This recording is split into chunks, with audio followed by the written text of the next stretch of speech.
And Somber, a powerhouse rock show, is coming to shake the arena. Tickets are available now at HondaCenter.com. Workdays can be unpredictable, but your workwear shouldn't be. With a Cintas Apparel Plus program, you'll have freshly laundered garments for everyone on your team delivered every week. Cintas has workwear for just about any job imaginable, with high-performance fabrics and an uncompromising fit that stretches and moves with you. Don't leave looking and feeling good to chance. Visit Cintas.com. Oh, I'm ready! And get ready for the workday. Confidence is knowing you're ready to handle whatever comes your way. That's what it feels like to take on your workday with Cintas. They make sure your AEDs are up to date, your fire extinguishers are tested and inspected, your floor mats are cleaned and delivered, and your workwear looks good, feels good, and is freshly laundered with the Cintas Apparel Plus program. So are you ready to take on today? Visit Cintas.com. Oh, I'm ready! And get ready for the workday.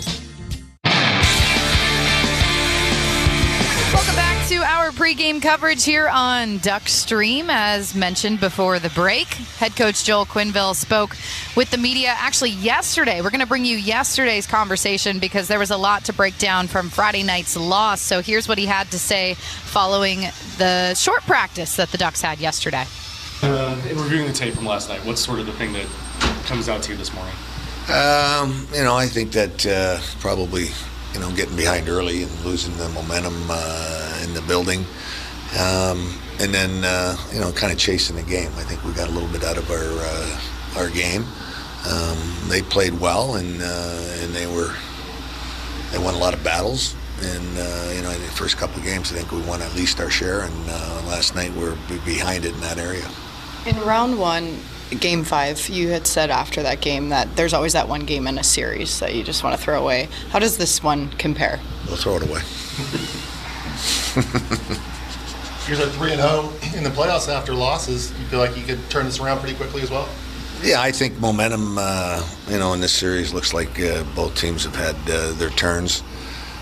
But it's not going to be easy. I mean, one thing when they have the lead, they play a real strong team game, and defensively they don't give up much. So I think we got to be patient and make sure that we have more of a checking mentality. We didn't put ourselves in that position basically on the score, but we thought we played our best game in Game 2 when we were checking and we had speed. And, we're willing to play a tight game. Took us a while to get the lead, but we're still stuck with it. And that's what we have to do against this team because they're always in the right spot. Joel, last night you said about Lucas in Game 4, he said, we'll see. That was in the moment, obviously, but now there's some time has passed. Are you more definitive in one way or another? Yeah, Dossie's playing. Okay. What have you seen? Like he's had that game in round 1 where you pull him and he bounces back strong in Game 6. What's the confidence level in him to come back and lock in a situation like that? Well, I think that he showed that after we did that, he came back and had 3 very solid games, real good games. And, I just think that sometimes that can help settle things down and get refreshened and ready to go. Vegas blocked a lot of shots last night. What's sort of the key to breaking through that middle block and getting the pucks to the net to create those chances? They got good sticks, great sticks, and they're willing to block shots, and they're good in that area, and they're I think they're committed, and they really try to block that slot area, and I think that's. We still got to find a way to get our shots through, and we got to find a way to get the second opportunities, which usually the kind of ones that we scored on was last night when shot at the net, and Beck's getting his nose dirty and willing to get there and get the job done. But that's how you got to score. You've met with the team obviously this morning. Did you get the sense that their eyes are all wide open now? You wanted that Vegas got your attention. Well, I think that every day our group's pretty good about being professional and knowing that where we're at and what has to be done, and their attitude's been positive on a day like today. Hey, let's go. It's a great opportunity to try to beat a great team. So that's our everyday challenge, and our group's attitude's fine, and let's get excited about a big test. Your power play and their power penalty killer are a big issue in this series here. How much is Mason a consideration for tomorrow, given the skills that he can bring in that, whether in the lineup or particularly on the power play? No, he's playing them all. Okay. Should help us our power play as well. What are the? Oh, I'm sorry. What are those things in particular that he can bring that maybe aren't not necessarily present in others, but just that he can add to the group? Yeah, I think he's got good patience with the puck, and he's got a nifty shot. Make plays around the net. Got good hands in tight areas. One guy that can sustain pucks in possession, and with an aggressive power play or penalty kill. Sometimes you don't get many opportunities. You want to hopefully generate a little bit more, but definitely cash in. We're going to see your defensemen as active joining rushes or off the blue line. Is that something that maybe is a layer to add going forward here, getting your defensemen more involved? I thought they did that better than us in that game for sure. It's something that we want to incorporate as best we can. But we need everybody to be skating at a higher level and quicker and do things quicker. And, but expect, that's what they did yesterday to us. You mentioned the professionalism and the attitude of your team. How key is it to have guys like Trouba, Kreider, Killorn, John Carlson as part of this group to help with that? They've been through so many of these battles. Yeah, and you got Granny in there too. We got a couple more guys. Our experience is great, and I think we got, for each older guy, they got a kind of a younger guy they can grab and educate him by what you say or what you do, and that's a good situation to be in as a coach. But certainly these guys have, they've all had good playoffs to date in this series or this year, and we're looking to get a little bit from everybody and a little bit more. It's like some of your lines have a younger guy and an older guy on it. Is that by design too? Not necessarily. I think we want to make sure that we've got a little bit of responsibility maybe on each and every line, whether that's an older or younger guy doing it. I think that's usually the idea. You touched on it a little bit. What's the key to getting off to a better start in Game 4? Well, we had a decent start to the first shift. Almost every game, got it in, got things going, and it was kind of a tough change, how we respond to the first goal. It was I think everybody could have done something different, and it kind of got us behind the 8 ball. But I still thought we bounced back, pushed it a little bit after that. Building was alive, but we didn't take advantage of it. And then obviously the 2 goals were at the end of a power play and at the end of the period. Those were killers, and that's basically in between there. We're probably not in a terrible spot, but they do play well when they're ahead. Good breakdown there from head coach Joel Quenneville of Friday night's game. He spoke with the media yesterday. That's where that was from. And now we turn our attention to Game 4 here tonight at Honda Center. We're going to step aside once again on our pregame coverage. Join us when we come back. The best new cars. Honda. Make the best pre-owned cars. Honda certified pre-owned vehicles. Get the best value with Honda certified pre-owned vehicles. Honda backed with a 7-year, 100,000-mile warranty at your helpful Honda dealers. Plus, every certified pre-owned Honda goes through a 182-point inspection and is reconditioned like new by factory-trained technicians with genuine parts. To save on certified pre-owned Hondas, search your local Honda dealer today. Hey Ducks fans, smart drivers like you know all too well how frustrating rush hour can be. Next time you're in a jam, remember these pro tips from Mercury Insurance. Driving is kind of like hockey. Follow too closely and you could cause a pileup, so always keep 3 seconds of following distance behind other cars. Smart drivers don't rely on luck.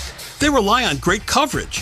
Switch to Mercury so the next time life throws a slap shot your way, you'll have reliable insurance to back you up.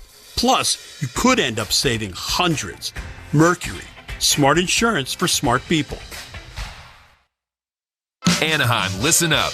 Grove of Anaheim has big concerts and comedy coming. We've got the heavy-hitting anthems of Slaughter and iconic riffs of Blue Oyster Cult. Looking for some laughs? Don't miss comedy from legends Fred Armisen and Adam Ray. And high-energy pop with Ali and AJ, playing songs from their new album and the hits that everyone knows and loves. Tickets are available right now at groveofanaheim.com. She was the sister who went unnoticed. A daffodil might look plain next to a lily, but on its own there is much to be admired. Now her greatest chapter is yet to come. The most important thing is to be yourself. From the world of Jane Austen's Pride and Prejudice comes a new BritBox original drama. Mary, you will flourish. Based on the best-selling novel, The Other Bennett Sister, now streaming only on BritBox. Watch with a free trial at BritBox.com. Order for Jennifer C. Is this my double shot, double cream, double froth, double pump, double whip, double sleeve? Yeah. Can you handle that much caffeine? Did you know Discover automatically doubles all the cash back you've earned at the end of your first year? Oh, really? That's great. Seriously, did you know Discover automatically doubles all the cash back you've earned at the end of your first year? Yeah, you just said that. Did you say I just said that? Yeah, I'm cutting you off. I can't have any more? Why not? You earn, we match. Discover Cashback Match. See terms at discover.com/creditcard. Warmups are underway ahead of Game 4 here at Honda Center. Ducks taking on the Golden Knights, who have a 2-1 lead in this series to this point, heading into this game. And as I mentioned, warmups are underway. No Radko Gudas on the ice right now for the Anaheim Ducks. And we saw Lukas Dostal lead the team out. He will, of course, get the start in net tonight. Talking about some of the veterans on this team, one of those veterans, Alex Killorn, has now played 150 career playoff games as of Friday. And he got to that's when he got to that mark, and we're seeing him on the second line again tonight with Mikhail Granlund and Beckett Seneca. I spoke with him this morning. Killer, when you look back at Friday's game, how did you, in the veteran sense, kind of help be around the team and reset the group for this game tonight? We have a bunch of veteran guys, and it's just kind of, for some of them, it's the first time going through these playoffs, but it's really how playoffs go. It's kind of a roller coaster. You'll have good games, you'll have bad games. You just want to have more good games than bad games. And, I think it was similar to our first game against Edmonton, our first game against Vegas, where we lost. And there was another game against Edmonton where we, I think it was game 5 where, it didn't go our way. Mm-hmm. And we responded really well. So hopefully we can do the same. It's just part of the process. What are some of the things that Vegas adjusted in their game that gave you guys some troubles on Friday? I think their neutral zone was a little bit different. They didn't want us probably creating as much speed through the neutral zone. And they did a good job with that. And in our O zone, their wingers were coming pretty hard out at our D once they got the puck. So they made some adjustments, and we'll adjust from that. Did it feel like the group had enough energy for that game? I think so. I mean, it's tough when you go down 3-0 early. You try to fight your way back, and once the score gets a little bit out of hand, it's kind of a different game. But they're all playoff games, so I don't think we're not trying our hardest, with energy. What's the message into tonight? Good start. Like all things, I think our first period was just not good enough last game, and when you put yourself behind the 8 ball like that, it's really tough to get back into games. Pretty simple message there from Alex Killorn ahead of this game tonight. We're going to take another break here on our pregame coverage. Join us when we come back as John Allers and Emerson Needham will get us ready for puck drop here inside Honda Center. The best way to follow the Stanley Cup playoffs is here. The NHL app is your place to get every highlight from every game of every series. Behind-the-scenes playoff content you won't get anywhere else. The most NHL Edge advanced stats, keeping you up to date from round 1 through the Stanley Cup final. When it comes to following the playoffs, don't settle for anything less. The Stanley Cup playoffs are better on the NHL app. Hey, Ducks fans! If you're looking for your next apartment home, scoring your dream apartment has never been easier. With over 165 communities throughout Orange County, the Inland Empire, Ventura, and LA, Western National Property Management and the Anaheim Ducks have you covered. DucksLiving.com, our new platform for finding your new apartment home.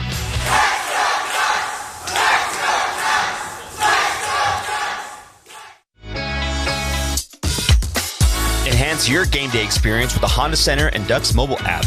Make your visits to Honda Center seamless with ticket management, mobile food and drink ordering, interactive arena maps, and exclusive fan loyalty rewards. Stay connected to the Ducks with real-time game updates, video highlights, breaking news, stats, and more. Download the Honda Center Ducks app free in your app store now. Shop the Sherwin-Williams sale and get 30% off duration, woodscapes, and super deck products May 1st through the 11th. Whether you're refreshing your interior or exterior, we've got the colors to bring your vision to life. And with delivery, getting everything to your door is easier than ever. Shop online to have it delivered or visit your neighborhood Sherwin-Williams store. Retail sales only. Some exclusions apply. See store for details. Delivery available on qualifying orders. Invite all your favorite people to the next Ducks home game at Honda Center. Host your guests in a private suite, and the memories you'll create with them will last a lifetime. Amenities include a comfortable space for anywhere from 15 to as many as 40 friends, a hefty food and beverage credit, access to all the amenities of the club level, reserved parking, and much more. For inquiries, visit hondacenter.com/rental suites.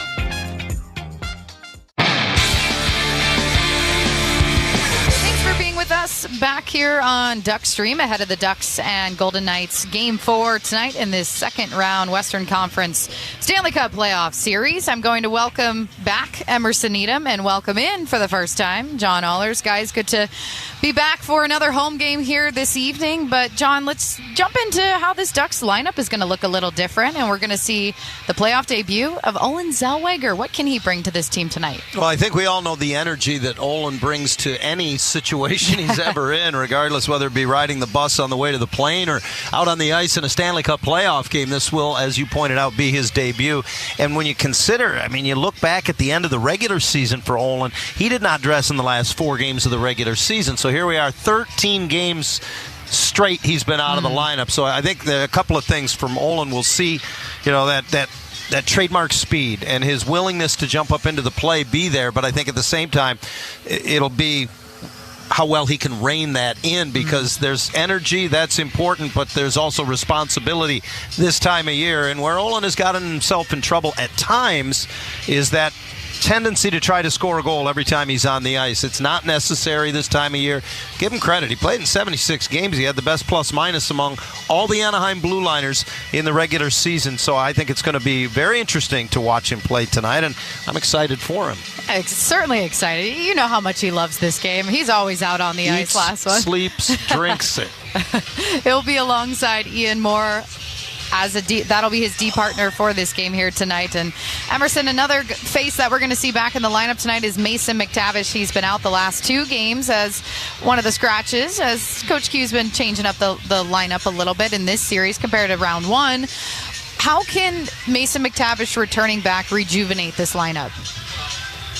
Well, certainly he doesn't have a long leash. I mean, 1 goal and 3 assists in the last 5 games for him. So, I mean, those are decent numbers. He didn't get a point last game and overall off game. But at the same time, if you think of the numbers that I just said, I mean, that's pretty darn good, right? That's kind of his average as far as you think back to the last few seasons. Look, this is an opportunity for him to really turn the page and get back to that stellar play that he finished off the regular season on. I mean, he really came into this playoffs hot. And he's at his best when he's playing quick, when he's taking that puck out of the offensive zone corners, when he's dropping the shoulder, and when he's just taking it to the net. I think the same could be said with, we mentioned Beckett Seneca and Coach Q. He oftentimes says Beckett's as his best when he's got that shoot-first mentality. Well, I think the same could be said for Mason McTavish. I think he's been too perimeter. He's been, I think, passing off too much plays to others when he has all the skill and the capability in the world to get it done himself. and that just means take it to the net. Yeah, and he's got the body to take it to the net, go through some of those skaters for Vegas as well. Someone for the Ducks that we're still waiting to see get going in this series is Cutter Gauthier. And John, on that end, I mean, how important is it for him to start having success in this series in order for this team to have success too? Well, I think it's imperative. To your point, I talked with Joel Quenneville about it this morning. I said, "What have you seen from Cutter in this series?" And basically, in not so many words, he said, "I haven't seen enough." And I said, "What do you need to see from him?" He said, he needs to be around the puck more. I need him to shoot more." And that's saying something, because we all know Cutter Gauthier has a shoot first, shoot second, shoot third mentality. The beauty of Cutter Gauthier is he could explode at any moment. As a rookie, one of only 4 Ducks rookies ever to have 20 goals or more in a season, and then he backs it up this year, becoming one of just 4 different players in franchise history to reach 40 goals. We know the sky's the limit. He's still tied for the goal-scoring lead in these playoffs for the Ducks, the 4 that he got in the opening round series. 3 of them came on the power play, so what's your correlation? The Ducks have not broken through on the power play yet in this series, but Cutter's a guy who can get involved on the rush. Cutter's a guy that he doesn't need much time or space to get that shot off, and obviously the message, I think, has been passed along. We can look for Cutter to be trying to be part of things as soon as this hockey game starts, and we know oftentimes when that's the case, he forces himself on a hockey game. Yeah, we'll see if he's able to do that here tonight, and someone that, as we said, the Ducks need to get going in this series, get some goals as well. We haven't seen nearly as many goals compared to the first round. Emerson, Vegas probably played their best game in a long time in this building, especially even going back to the regular season. Mitch Marner, a big part of that game 3 on Friday. What was the difference in their play? Yeah, I just think their top guys came out and had just some stellar performances. If you think about Mitch Marner, you just stated him. And how about that drop pass to McNabb? That was so precise in a sense of high IQ playmaking, because he made that drop pass, but then he set a pick, which gave, of course, McNabb more time and space to do something with it. So it was the kind of added layer with each and every play. They were playing high percentage hockey, and it was the camaraderie for them. They were back to, I feel like, the historical Golden Knights that we're used to as far as playmaking is concerned, right? We didn't see too much offensive sustained pressure from them in the first 2 games, but they were there for one another. That close support was, it was pinpoint, and so they're getting back to having those low corner cycle plays, those picks and rolls beneath the goal line, and we're finishing, right? Marner was just beautiful hands there for his second tally of the night. That was just phenomenal, him sliding it home. And they're going to be probably even better here. So it's a tall order for the Ducks, but they got to be ready to go. John Tortorella's message certainly got through to that Vegas team on Friday night. You can join John Allers and Emerson Needham after this commercial break. They'll have the call of Game 4 here at Honda Center tonight. Reminder, it is a 2-1 series. Vegas leading that series. We'll see if the Ducks can even it up tonight. Thank you for tuning in to the pregame show here on Duckstream, powered by TuneIn. NHL fans, give yourself some great looks this season and get Anaheim Ducks tickets at Ticketmaster. As the official ticket marketplace of the Anaheim Ducks and the NHL, Ticketmaster has a wide selection of tickets available for every game, so you can catch all the action live all season long. If your plans change, you can sell or transfer your tickets, and mobile tickets make it easy to get into the arena in time for puck drop. With Ticketmaster, you'll ensure that when they shoot, you'll score. Get tickets today at Ticketmaster.com/Ducks. You did it again. You made us #1 in USA Today's 10 Best for the 3rd year in a row. You voted Yamava Resort and Casino at San Manuel the best casino outside of Las Vegas for the 3rd time. And Yamava Resort grabbed a first-time win as the best casino hotel. Enjoy the winning atmosphere at one of more than 150 gaming tables, more than 7,400 slot machines, and 5 high-limit rooms. That's not all. Grab a bite at the Pines Modern Steakhouse, voted the best casino restaurant for the 3rd year in a row. You in? Details at Yamava.com. Must be 21 to enter. Please gamble responsibly. Pump up the volume. Business moves fast. Orders roll in, deadlines close in. When you ship with USPS Ground Advantage, you can keep up with confidence. Every package stays in our secure network from dock to door. And with nationwide reach, dependable tracking, and upfront affordable pricing, you get built-in peace of mind. You run the business. We run the routes. Visit USPS.com/Ground Advantage to learn more. USPS, official shipping sponsor of the NHL. Invite all your favorite people to the next Ducks home game at Honda Center. Host your guests in a private suite, and the memories you'll create with them will last a lifetime. Amenities include comfortable space for anywhere from 15 to as many as 40 friends, a hefty food and beverage credit, access to all the amenities at the club level, reserved parking, and much more. For inquiries, visit hondacenter.com/rental suites. You're listening to Duckstream, the official 24/7 audio home of the Anaheim Ducks.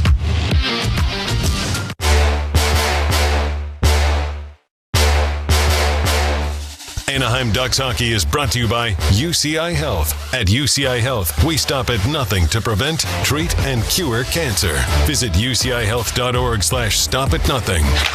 Thank you for listening to this exclusive broadcast of Anaheim Ducks hockey. Up next on Duckstream.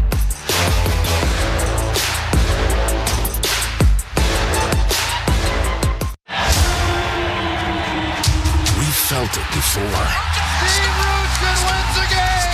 The climb, the fight, the moment the dream became real.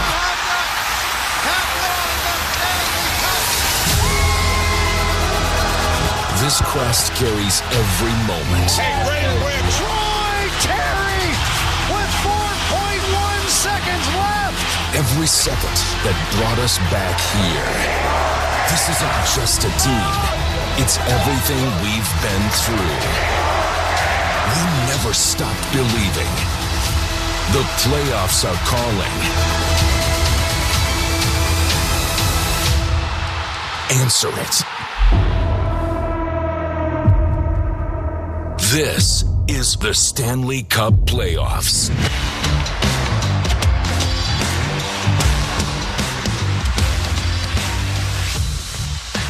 You hear it all the time this time of year. This is the most important game of the season. And it has never been truer. The Ducks trail in the second round Stanley Cup playoff series to the Vegas Golden Knights 2-1 following a disappointing 6-2 loss at Honda Center on Friday night. And now stare down the opportunity to even the series or go back to Sin City down 3-1 if they can't get it done here tonight. Anaheim Ducks hockey on the Ducks Radio Network is brought to you by UCI Health. Discover how a marsh can be healing. Get ready for a place born of the healing powers of breakthroughs and tranquility. This is where community meets innovation, where game-changing research takes place beside soul-affirming nature. All in the name of a healthier Orange County. Discover the new UCI Health Irvine Hospital. Alongside Emerson Edom, I'm John Allers. It is Game 4 of the second round series between the Golden Knights and Ducks. No team has won back-to-back games. The Ducks have not lost back-to-back games as yet in this postseason, and they need to keep that going if they're to stay alive in this series. They definitely will be alive for Game 5, but what a difference it makes between being down 3-1 or being even at 2 games apiece. Time to bring in my broadcast partner, Emerson Edom. He has tonight's Keys to the Game, as driven by your helpful SoCal Honda dealers. It's just one more way they're being helpful. Well, thanks, Johnny. Tonight's Honda Keys to the Game are number 1, Ducks need closer support. That was one of Vegas' strength last game. Ducks puck carriers need one teammate no more than 10 feet away at all times. The others can find the dead spots on the ice. And other part of that is the good guys need to outnumber the opposition during every 50-50 puck battle. Number 2, Duck neutral zone forecheck needs to be suited with better route running and more relentlessness overall, hopefully leading to more squeeze-offs or worst-case scenario, forcing them to one option all night long, and that's to chip it in. Number 3, 56.9% face-off win percentage last game for the opposition, 43.1% for the good guys. Ducks must start each play off with the puck. More starters starting for our cherished Anaheim Ducks on the front end. Ross Johnson, Tim Washy, and Jeffrey Viel. On the back end, Jacob Trouba and Jax Lacombe. In net goaltender, Lukas Dostal. Come on, Dosty. Starting for the Forsaken Vegas Golden Knights on the front end, Brett Howden, William Karlsson, and Mitch Marner. On the back end, Noah Hannafin and Rasmus Anderson. And in net goaltender, Carter Hart. Tonight's officials are referees Wart Dwyer and Francis Sharon, linesman Bevan Mills and Kyle Murchison. Hey, Ducks fans, we're sending out the call for all SoCal fans to tune in to all Ducks home games, because when the Anaheim Ducks win, get this, you get a sausage, egg, and cheese McGriddle for only $2 on the McDonald's app the following day. Simply download and register on the Mickey D's app today at participating McDonald's. Johnny?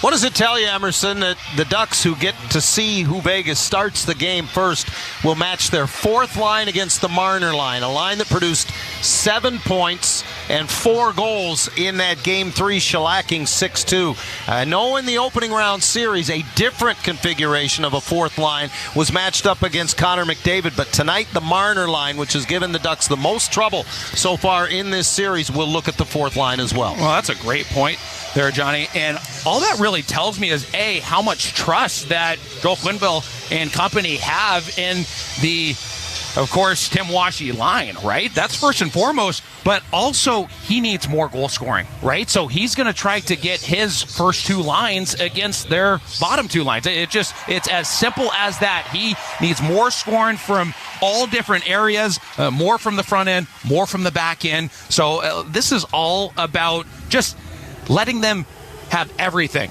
Jim just throwing everything at this Vegas Golden Knights team that is better on the forecheck. I just mentioned in my keys of the game, they have to have a better neutral zone forecheck, right? Too much time and space for those passes on their offensive zone entries. We need more squeeze offs, them taking the real estate away from them. And yeah, I think one of the positives, whether it be round 1, Johnny, or the early portions of this round, is the Ducks have been at their best when they're taking away the real estate of the opposition. Just going right at it, not wasting any time and space, and they need to do that again here tonight. In the opening round against the Edmonton Oilers, the first 4 games of that series saw lead changes. Games 5 and Game 6 did not. This series is 3 games in. The team who has scored first has won all 3 of the games. There have been no lead changes in this series. Perhaps that points out the biggest difference between the opponents the Ducks have faced so far in this postseason. With that said, how much importance, how critical is scoring first, starting on time? This is an Anaheim team that has had problems with this all season long. First periods were by far their worst in the regular season in goal differential. They're -7 through 9 games in the Stanley Cup playoffs in the first period. If they don't start on time so far in this series, it's been a death knell. Well, that's a huge reality check. All the points you just mentioned right there, John, speaks to a reality check here tonight. But before hopping on here, Johnny, me and you just had a chat and said, hey, look, they've got by so much throughout the regular season, success-wise, without scoring the game's first goal, right? How much have they had success without having a stellar power play, right? Just the bottom half of the league, right? So they can't bank on scoring the first goal as the end-all be-all. And same with special teams, right? There are going to be some off areas of their game. That's just playoffs. That is just being realistic. But they need to win by any means necessary, and that just means going right at them. That's the key here, swarming them, right? Just staying above, making sure that they are lethal with their sticks, going stick on puck, make sure they are sealing them, and just giving them no time and space to work with out there. Potentially an oversimplification, but use your speed on defense as much as you use it on offense. We discussed the lineup changes where Anaheim is concerned a little bit with Alexis there in our last segment. Mason McTavish steps back into the lineup. Obviously, he adds offense for this team. A lot has been talked about his role on the power play as well, but we're going to see an entirely new defensive pair, Olin Zellweger and Ian Moore, and it's interesting because Moore hasn't played defense yet in these Stanley Cup playoffs. I can't remember the last time he played defense, utilized as a fourth-line right wing primarily by Joel Quenneville in the second half of the season. But let's turn the tables on this, Emerson. Let's look at the other side. The Golden Knights are full of talent. They've got Jack Eichel. They've got Mitch Marner. But throughout the years, their captain, Mark Stone, has been a constant. He's dealt with a lot of injuries over the last few years. He will not be in the lineup tonight for the Golden Knights. He left early in Game 3 with what has been deemed a lower body injury. Gave it a try during a television timeout in the second period, but was unable to return to the game.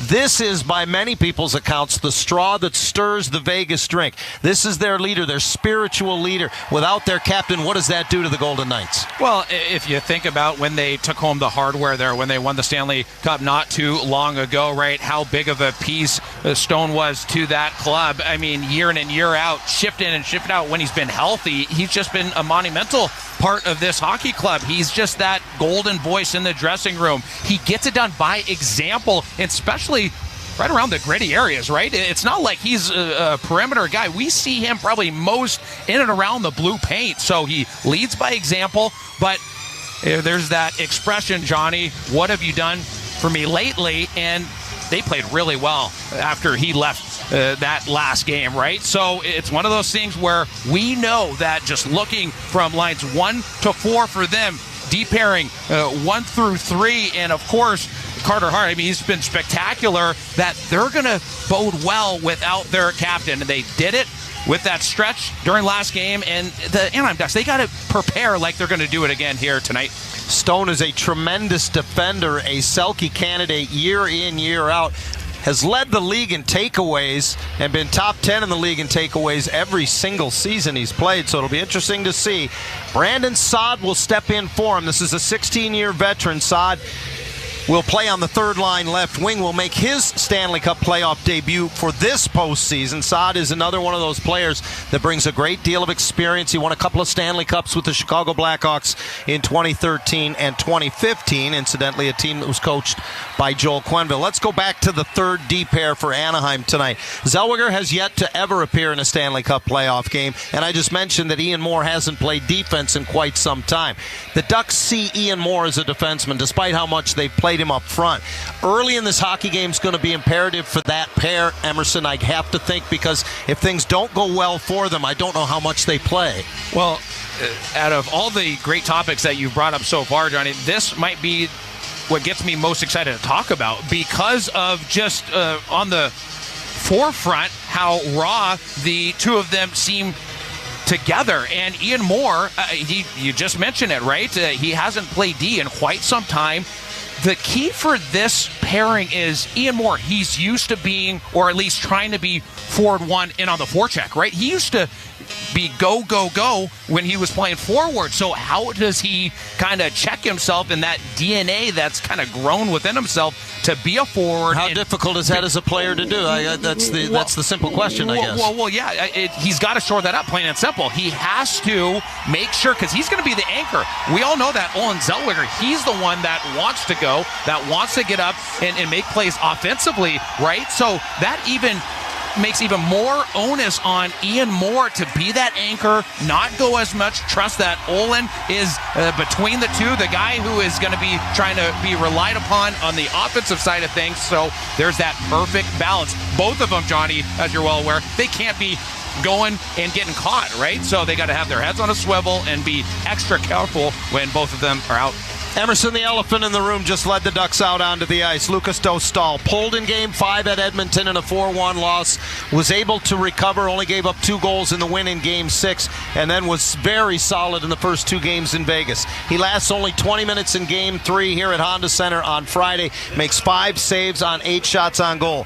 The numbers are not very sparkling for him in the postseason. A goals against of just under 3.5, a save percentage of .876. He's been better overall in this series, but Anaheim has to get another bounce back from Lucas Dostal like they got in the previous series against Edmonton if they hope to stay in this series. It's got to be a balancing act, right?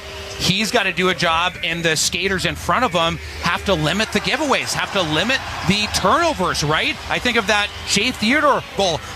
Yeah, should he have stopped it? Maybe, but what was the breakdown that led to that opportunity of a defenseman for them and a highly touted defenseman to get their second wave and bury that? How about the McNabb goal? Once again, how does a breakdown like that happen on a PK goal? It can't happen here tonight. So the Anaheim Ducks, they got to be steady. They just got to swarm. I go back to that term of swarming to limit those chances against. Both teams have made their way out onto the ice on their respective blue line standing as we await the singing of tonight's national anthem here at Honda Center. And Tim Kepler will get us going.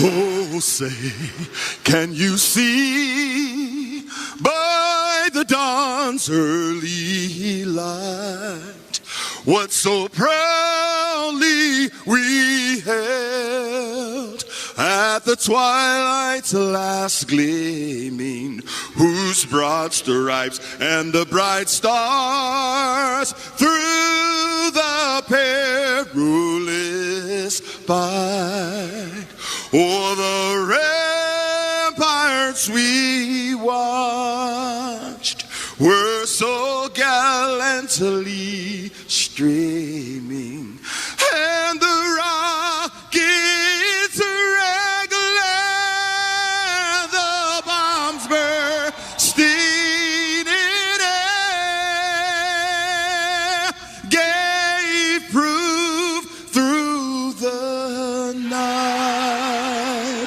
that our flag was still there. Oh, say does that star-spangled banner yet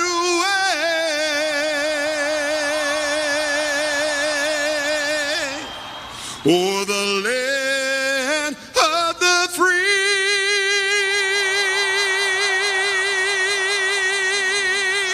and the home of the brave.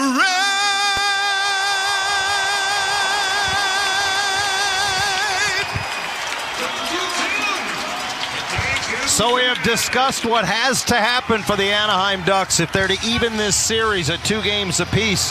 In the words of their head coach, Joel Quenneville, following the loss in Game 3, it's only going to get harder. Let's get ready to go to war, and that is right now. Game 4 at Honda Center, 16,000 plus, standing, orange towel waving faithful, set for what will be the most pivotal game in the series to date and what is the most important game of the season. Yeah, Johnny, everyone has to bring their A game, and you touched on it earlier. This opening puck drop, it has a little bit more meaning than we're typically used to, so let's see how they fare. Vegas is comfortable in this building. They have won 8 of their last 10 at Honda Center, and it's well documented how much they have owned the Ducks all time. They have a mark of 29, 11, and 3 all-time against the Ducks, and they win the draw. We are underway in Game 4 at Honda Center. Bouncing puck that Trouba has trouble with. He couldn't clear it past the line. A couple opportunities to clear. Marner keeps it in, and finally Jacob Trouba lofts it back to neutral ice. William Karlsson chops it to the right boards, and Trouba hinges all the way over to get to it in the neutral zone. No room right now in the neutral zone on this opening shift as Viel hinges it back, and now a restart with Lacombe and Trouba. Golden Knights will go for their first change of the hockey game, and that opens a stretch lane. Viel on right wing whips it around the dasher, and Anaheim will finish their first change.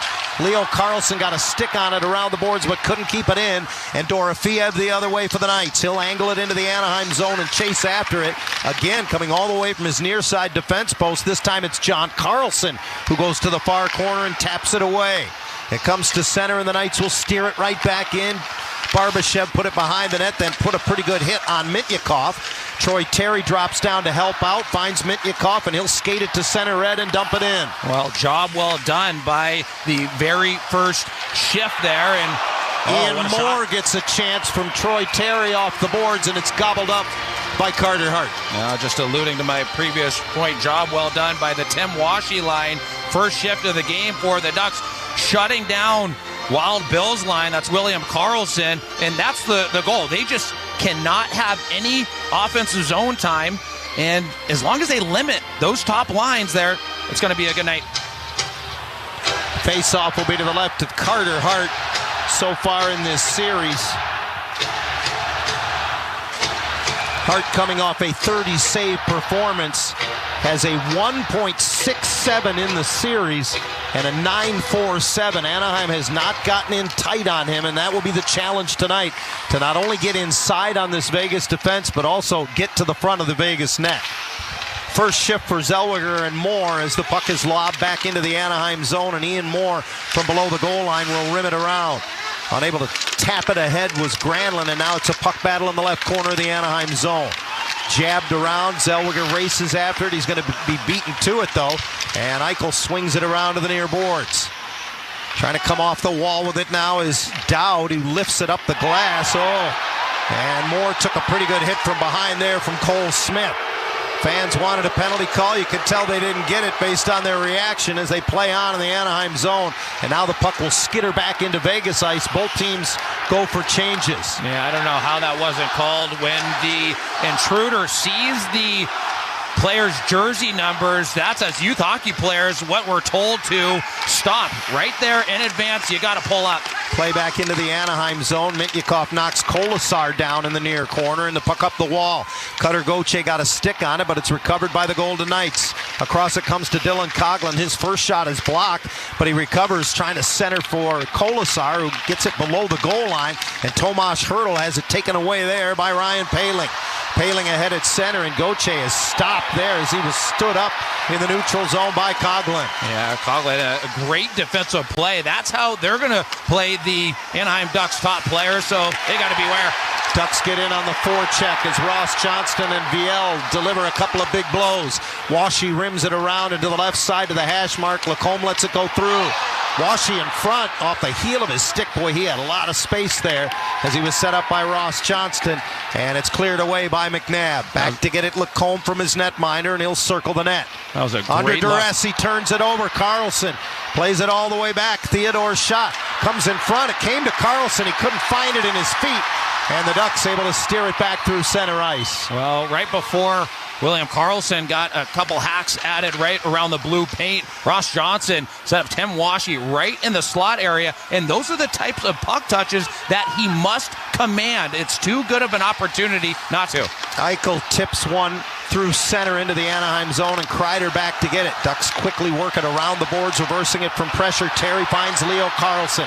Busts through the middle of the ice. Kreider into the slot off the stick of Mitnyakov. He'll chase it to the corner, double team there. He gets a little help from Kreider as Pavel has it pinned to the kick plate with his skate. Comes loose to Terry from below the goal line. He wanted to head to the front of the net. Instead, he dishes to the corner for Kreider.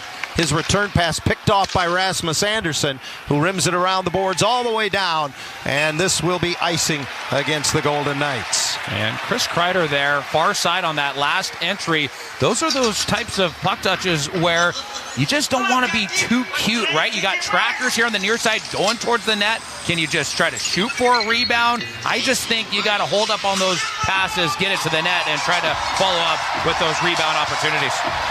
Anaheim Ducks hockey on the Ducks Radio Network is brought to you by Mercury Insurance. Ducks versus Golden Knights is brought to you by Mercury Insurance. Smart insurance for smart people.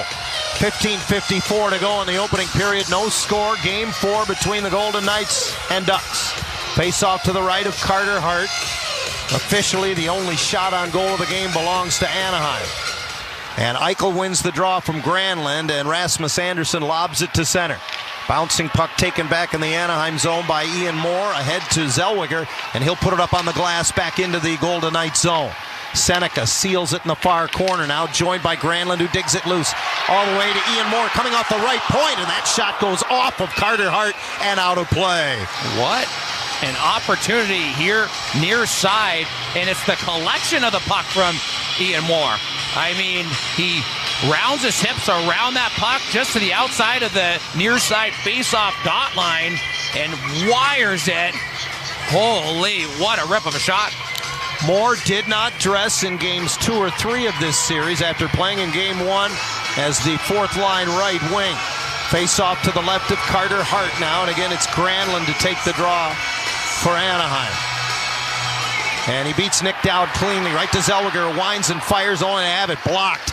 And that felled Dowd, or excuse me, it's Cole Smith, and he's having trouble getting up. Once again, unfortunately for Anaheim, the puck goes out of play because Smith was out of that play.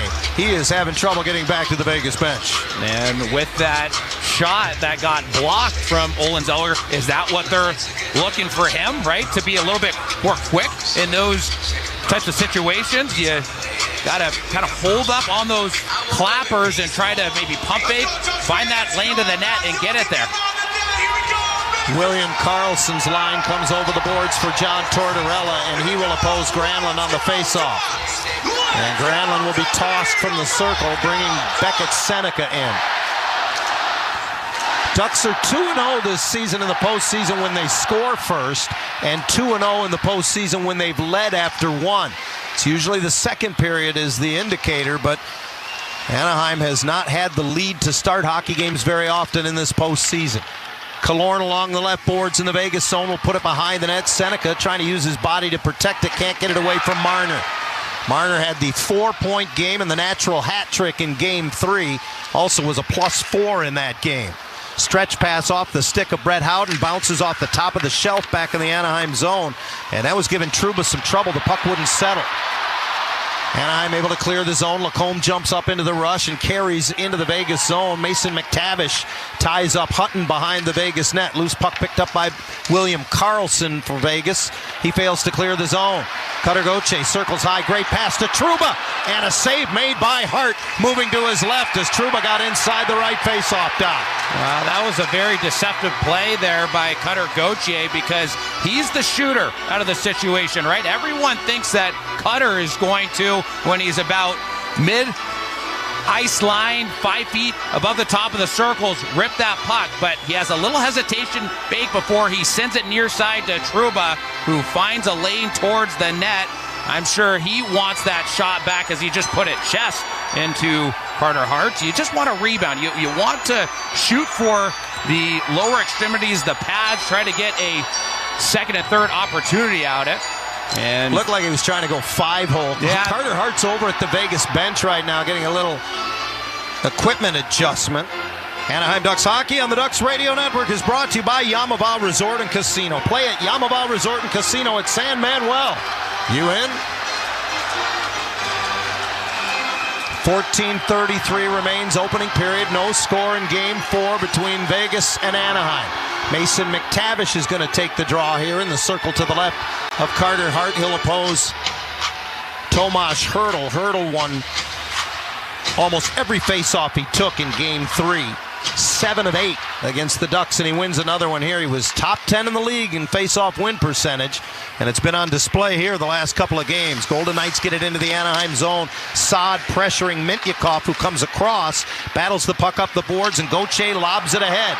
Skating into it is Ryan Poehling. Busts into the Vegas zone, takes a shot. Oh, little rebound, and crashing the top of the crease was John Karlsson, only to have it swept away by the stick of Hart. And those are the types of shots that you want to see the Anaheim Ducks execute on. Good on Ryan Poehling here. He was on the near side perimeter. He gets it towards the net. He was trying to pick far side corner, but those higher shots can generate those rebounds as well. First rush chance of the hockey game for Anaheim. Poehling shares the goal-scoring lead in this postseason and very nearly got his 5th. Zellweger backhands it back into the Vegas zone. Big collision in the corner as McNabb brushes it to the line, and Cole Smith came in from behind on the back check, knocked more off the puck. It came to center, and Anaheim brings it right back in. Terry up the right board, separated from the puck by McNabb. Now converges on Theodore, who reverses it to the corner. McNabb fell down, allowing Terry to get to the puck. Karlsson can't give it back to him, and now Nick Dowd the other way. Feeds it up left wing for Cole Smith. He's got Sissons driving the net, and a little rebound banked off of Dostal. It was underneath him. He didn't know where it was. So Lucas makes his first save, and it was a grade A opportunity with Sissons driving the net. What an opportunity there. That puck, the last one was shot from far side goal line. Wow, what an opportunity. Golden Knights right back into the Anaheim zone. Here's Barbashev over to Eichel, and he missed. Oh, he had a lot to shoot at on the glove side. Ducks living right on this last shift, and they'll come the other way. Killorn chips it in. Granlund knocked down by Coughlin. Fans are calling penalties, and now so are the officials, as Anaheim is going to go on a power play. The backside referee has an interference call behind the Vegas net. Let's listen in. Vegas penalty 52, 2 minutes interference. Well, there's so much to like about the Anaheim Ducks game, and probably led by their ability to outskate Vegas early in this game. Ducks on the power play. When we come back, no score in Game 4. You're listening to Duckstream, powered by TuneIn. Shop the Sherwin-Williams sale and get 30% off duration, woodscapes, and super deck products May 1st through the 11th. Whether you're refreshing your interior or exterior, we've got the colors to bring your vision to life. And with delivery, getting everything to your door is easier than ever. Shop online to have it delivered or visit your neighborhood Sherwin-Williams store. Retail sales only. Some exclusions apply. See store for details. Delivery available on qualifying orders. Order for Jennifer C. Is this my double shot, double cream, double froth, double pump, double whip, double sleeve? Yeah. Can you handle that much caffeine? Did you know Discover automatically doubles all the cash back you've earned at the end of your first year? Oh, really? That's great. Seriously, did you know Discover automatically doubles all the cash back you've earned at the end of your first year? Yeah, you just said that. Did you say I just said that? Yeah, I'm cutting you off. I can't have any more? Why not? You earn, we match. Discover Cashback Match. See terms at discover.com/creditcard. Helping people of SoCal isn't just what we do, it's who we are at your SoCal Honda dealers. Look for our team of helpful guys and gals in blue all year long, helping by providing free gas, bringing meals to seniors, supporting teachers and veterans, handing out ice cream, and so much more. And that's not all. Every Honda dealership has sales teams ready to help you find your perfect Honda with the great deal. Search your local Honda dealer today. Still nothing. 12:39 remaining in the first period. Hey, Ducks fans, when life rips a slap shot your way, the right defense makes all the difference. That's where Mercury Insurance comes in. Outsmart coverage, great service, and affordable rates keep you covered where it counts. Get a quote at mercuryinsurance.com today. Ducks are third in the postseason on the power play, but they're 0 for 11 in this series. Vegas, the top penalty kill in the postseason, 21 consecutive penalty kills, as Dylan Coughlin sits for interference at 7:21 of the opening period. A golden opportunity for Anaheim to strike first here, and the face-off to the right of Carter Hart. Mikhail Granlund beaten on the draw by Nick Dowd, and it's an easy clear around the boards and the weak side all the way down.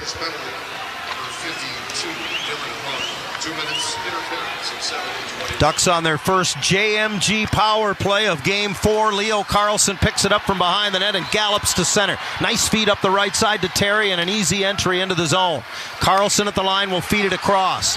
Gets it back. Near circle, one-timer from Granlund, blocked by Braden McNabb, one of the preeminent shot blockers in the game. Ducks recover the puck. Granlund gets it from Leo Carlsson. John Carlson up high, across the top to Granlund, who gets it back from Carlsson, only to have it poked away. Ducks again, a good puck recovery, and John Carlson's one-timer is grabbed off by Carter Hart. And Emerson, he saw it all the way. Yeah, no, and you're starting to see those set plays, way more set plays than over the last couple of contests for the Anaheim Ducks. So they're starting to change their strategy, starting to change their structure, which is good. A little bit more movement. Now, we talked about that they're at their best when they're moving the puck quick, but now you're starting to see them change positioning from player to player. Quick shift for that power play unit as the second power play group comes over the board. Still a minute 14 remaining in the penalty to Coughlin. How much does it become mental, Emerson, when you're 0 for 11 against a team on the power play? Well, you just got to take it one power play at a time. You can't dwell on what happened in the past. You got to focus on each play moving forward. So McTavish comes out along with Cutter Gauthier, who steps in to take the draw here and with a little help from his friends wins it.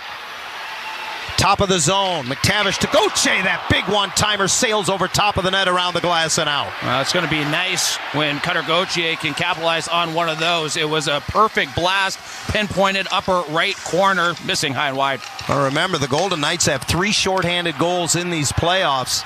They outscored Utah in the first round on the penalty kill. They've outscored the Ducks in this round on the penalty kill. That shorthanded goal came last game. Here's Gauthier in the slot, set up by Killorn, and a kick save made by Hart. Seneca rips a one-timer from the top of the circle, and finally, the Anaheim power play has broken through. Well, it was from a long bomb of a shot, and I'd have to get a replay of it, but I think along the ice as well. It was just had so much velocity behind it. What a tuck. Great traffic in and around the blue paint, and what a big goal.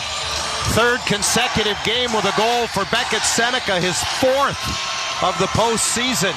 That's the 3rd most by a rookie in Anaheim Ducks team history. And more importantly, Emerson, it's 1-0 Anaheim. Yeah, and we talk about the close support, right? You had Killorn have an option here right along the wall, just to the inside of the blue line. And, of course, that high slot area, too. So there was multiple options for Alex Killorn, but he elected to put it right in Beckett Seneca's wheelhouse. 8:43 time of the goal, and Anaheim has the coveted first goal of the hockey game. And they lead Game 4. Off the face-off at center, Coughlin will steer it back into the Anaheim end, and this crowd is definitely in it. Barbashev along the near boards keeps it alive. Eichel tries to step in front. Great stick by Dostal, who laid the paddle down, keeping him from bringing it to the front of the net. Carlson bounces off a couple different Golden Knights, trying to bring it up the left boards. It ricochets back, and Ross Johnston rims it around. Mintyukov hustles over and jabs it up the boards. VL got it out. Coughlin sends it back around the kick plate, and John Carlson holds it. No, this play was offside. Couldn't hear the whistle. Emerson, this building's alive. Yeah, well, I think it's going to be Ross Johnson behind the play. Oh, I didn't even see the penalty call. Good eye. Penalty 44, 2 minutes, interference. Yeah, it happened behind the play, and it was Ross Johnson taking out Dylan Coughlin, who actually laid out on the ice for some time there. And, oh no, excuse me, it was against Barbashev, if I'm not mistaken, by judging off that latest Jumbotron replay. That was definitely away from the puck. And Anaheim will be shorthanded for the first time in this game. Vegas 2 for 9 in the series on the power play. Overall in the postseason, 5th with the extra man, and they win the draw. Eichel and Theodore work it to the left side, and now Eichel, all kinds of space. Back to Theodore, one-timer, easily gloved by Dostal. I'll say it again, Emerson, he saw it all the way. Yes, so that just means the Ducks are doing a great job boxing out, right? They are making sure that no Vegas Knight skater gets in on the inside, and job well done from this Ducks PK. Face off to the left of Lucas Dostal. In this postseason, 73.9% the Ducks on the penalty kill. Vegas wins the draw. Such an important component of a power play. Those face-off wins. Marner behind the back to Dorofeev in the left circle. Back to Marner, who's positioned at the left point. Across the top, he and Theodore play catch. Little touch finds Eichel. He'll come off the left boards with it. Circles. Now drives out of the corner. Tries to make a pass across. Went off a skate. Dostal trying to cover it. And he holds his blocker hand up to tell the referee, I've got the puck, because that whistle took a long time. Well, for my liking, I think the PKers are just giving Eichel too much respect, right? They just continue to back up. You talked about this in Game 3, the room he's given on that left wing half wall. 100%, and he kept skating towards the net. He kind of stalls those legs, and he lets his hands do all the magic, but everyone started to back up. No, you got to go right at him, but luckily they were able to recover there around the blue paint. Still a minute 25 left in the minor against Ross Johnston, the second minor penalty he's taken in the 3 games since he returned to the Anaheim lineup. Johnston led the team in penalty minutes in the regular season. Eichel's going to step in to take this draw against Tim Washy. Washy 8th best so far in the postseason in the faceoff circle at over 60%. And the broadcaster's curse works because he loses the draw. Marner brings it to the slot. His shot kicked out by Dostal. And now a battle in the far corner for it. Granlund, got to be careful, took his hands off his stick as he wrapped his man up, and the puck comes around to the left corner. Eichel rips it to the line for Theodore. Eichel again, a lot of room off that left wing half wall. He'll bring it to the top of the circle. His pass went through Marner, but he catches it off the boards. Very passive penalty kill from Anaheim as they creep down, and Eichel's one-timer off the glove of Dostal, and the rebound hammered home by Dorofeev. It looked like Lucas thought he had it in the glove, but he didn't. This game's tied. Dorofeev, right place, right time, cashing in on the back door on the far side there. Yeah, that is just one that Lucas Dostal, we know, wants back, as he got that initial piece of that puck with his glove. He tracked it well, but it deflected off his glove right behind him, and the Vegas Golden Knights were right there to bury it home. For Dorofeev, his 5th of the postseason, his 2nd on the power play. And midway through the opening period of Game 4, the Golden Knights and Ducks are tied at 1. Second consecutive game with a power play goal for the Vegas Golden Knights as Leo Carlsson wins the ensuing faceoff at center. Ian Moore, product of Harvard University, tracks it down behind the net and moves it to Zellweger up the left side. He'll bring it in and take a long wrist shot, kicked out, got his own rebound, tried to center it. Nobody home in front though, and the Golden Knights will bring it back. Leo Carlsson got a piece of it in the neutral zone. Moore is roughed up along the boards. Boy, the entry looked offside, but they play on. And now Leo Carlsson takes a hit and goes down. Zellweger picks up the loose puck as Leo slow back to the Anaheim bench. Yeah, it's starting to get chippier, and a lot of the contact coming from behind the play before we get the Vegas Golden Knights goal, tying this one up at 1 apiece. How about the first goal of the game? Beckett Seneca, the goal scorer, just by Alex Killorn and Cutter Gocek. Lacombe backhands it into the Vegas zone. Ducks had to get on side, so time for Hanifin to collect it, and the Knights the other way. Anderson's pass rink wide off the skate of Marner deep into the Anaheim zone, and Trouba has to brush it along. It pops into the middle of the ice, and Marner trying to saucer it into space for Ben Hutton. Hutton whips it down low. Pass comes all the way back to Coughlin, and that's held by Dostal. 8:21 to go in the opening period of Game 4. The Ducks and Golden Knights have traded power play goals. It's 1-1. You're listening to Duckstream, powered by TuneIn. This December will bring something amazing. A place where 1.2 million square feet of game-changing medicine meet 300 acres of tranquility. It's a place built for everyone in Orange County and designed just for you. Prepare to meet the new UCI Health Irvine Hospital. World-class academic healthcare right here at home. Discover more at ucihealth.org/Irvine Hospital. Powered by UC Irvine. Hey, Ducks fans! If you're looking for your next apartment home, scoring your dream apartment has never been easier. With over 165 communities throughout Orange County, the Inland Empire, Ventura, and LA, Western National Property Management and the Anaheim Ducks have you covered. DucksLiving.com, our new platform for finding your new apartment home.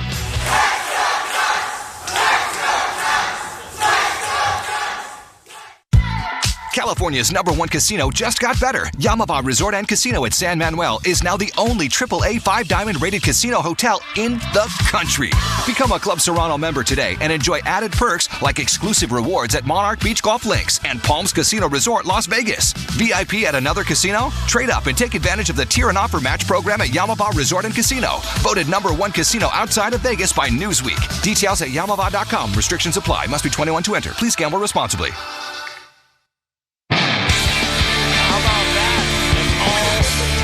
At 1 apiece. 8:21 remaining in the first period. Plan your visit to Yamava Resort and Casino at San Manuel, the only casino resort to be awarded the coveted AAA 5-diamond aware for both 2024 and 2025. You in?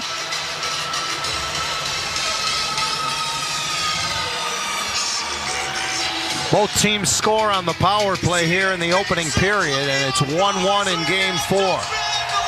Ducks struck first,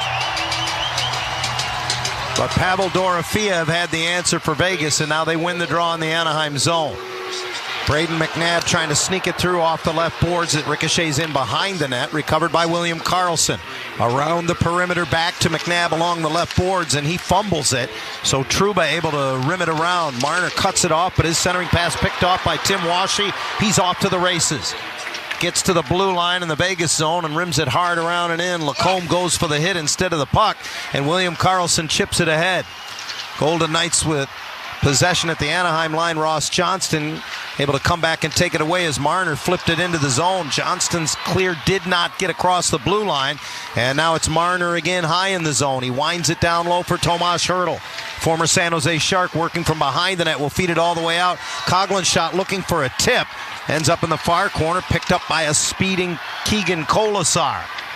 Tries to reverse it, and Coughlin out of the corner can't get it to the front of the net. Nice little play by Granlund, who taps it loose, and Trouba bounces it to center ice. The Vegas Golden Knights goal scorer who tied this one up, one apiece. Pavel Dorofeev, assisted by Mitch Marner and Jack Eichel.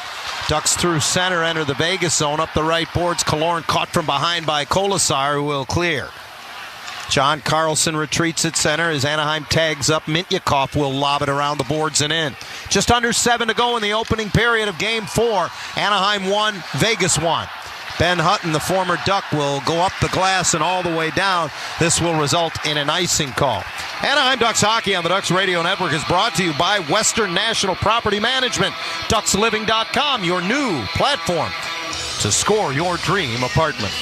Well, Johnny, how did that last exit for the Vegas Golden Knights happen? It came off a shot from Tim Wachte here on the near side, right? And those opportunities, right, you got to have better placement with those dumps. You have to dead in the corner. You got to keep it away from the goaltender, or you can start their breakout. Off the face-off in the Vegas zone, Ducks work it to the right point, and Ian Moore's shot was disrupted by a diving Brandon Saad, and it turned into a softball easily gloved by Carter Hart. You know, we talk so much about home ice advantage in the postseason, Emerson. Coming in to today's action, home teams are 28 and 29. I'm going to ask you the age-old question. What's the explanation for that? Well, it's teams like the Vegas Golden Knights who are making it just extremely difficult to win on the road. Is it easier to play on the road? The home team's only won one game in this series. No, it's proving to be historically just a tough situation. And look, it's one of those things where Vegas, they've proven to be one of the better road teams here in this playoffs, and tonight's no different. Ducks win the draw, work it around the zone. John Carlson's shot blocked back to him, and he just chops it down low. Picked up by McTavish, who weaves out of the corner. Fires missed on the short side. That'll come around and out. The veteran John Carlson strides all the way back to pick it up, and he'll set up behind. Fires missed on the short side. That'll come around and out. The veteran John Carlson strides all the way back to pick it up, and he'll set up behind the net. Watched passively by Jack Eichel, who retreats. And now up the right side, Troy Terry with speed at the blue line, sneaks a pass through. Mintyukov fumbles it, so he'll just put it down low. McNabb pinned to the boards there by Troy Terry. In comes Kreider trying to jab it loose. Leo Carlson can't get it back to the point. Cut off by Dorofeev, who skates to the middle of the ice and into the Anaheim zone. His pass on the wing broken up at the blue line, but he'll follow it up down low. Barbashev ties up two defenders, works the puck back to Dorofeev, and he got it to the line where Theodore is able to keep it in. Behind the net, Eichel takes a look around, pulls it to his forehand, tries to fire it in front off a skate. Leo Carlson up with it, and away to center. Cannot connect with Troy Terry. And that's just a play where we're used to seeing Leo Carlson make more of that. I mean, he had about 20 feet of gap to just skate it up and do it himself. He likes to kick it near side to Troy Terry, and Troy was being pressured. Trouba winds it around the boards into the Vegas zone as the fans chant, "Let's go Ducks," and Ian Moore at the right point able to keep it in. His shot pinballs off two different Knight defenders, and out center ice for Cole Smith. Smith, the former Nashville Predator, chips it deep into the Anaheim zone. Washi behind the net, runs into Colton Sissons. Viel helps out in the near corner, trying to reverse it back, and Sissons and Washi exchange paint in the corner again. Ducks win the puck battle. Nice little outlet by Ian Moore, and away come Anaheim. Through center, Zellweger joins the rush. He'll chip and chase, but Hannafin reverses it around the boards. Viel pops it into the middle of the ice, and they score! Mikhail Granlund drives right down the center lane. It's 2-1. That puck took several funny bounces before going past Carter Hart there, but a huge goal nonetheless. That is just great support on the entry on the far side. And how about Mikhail Granlund kind of weaving his way in and out of pressure there. He ends up getting a quick shot off last second that gets the job done. Fourth of the playoffs for Granlund, who's playing in his 87th career Stanley Cup playoff game here tonight. You know, and talking about the power play, between games 3 and 4. Joel Quenneville said, we're going to need to get a funny one.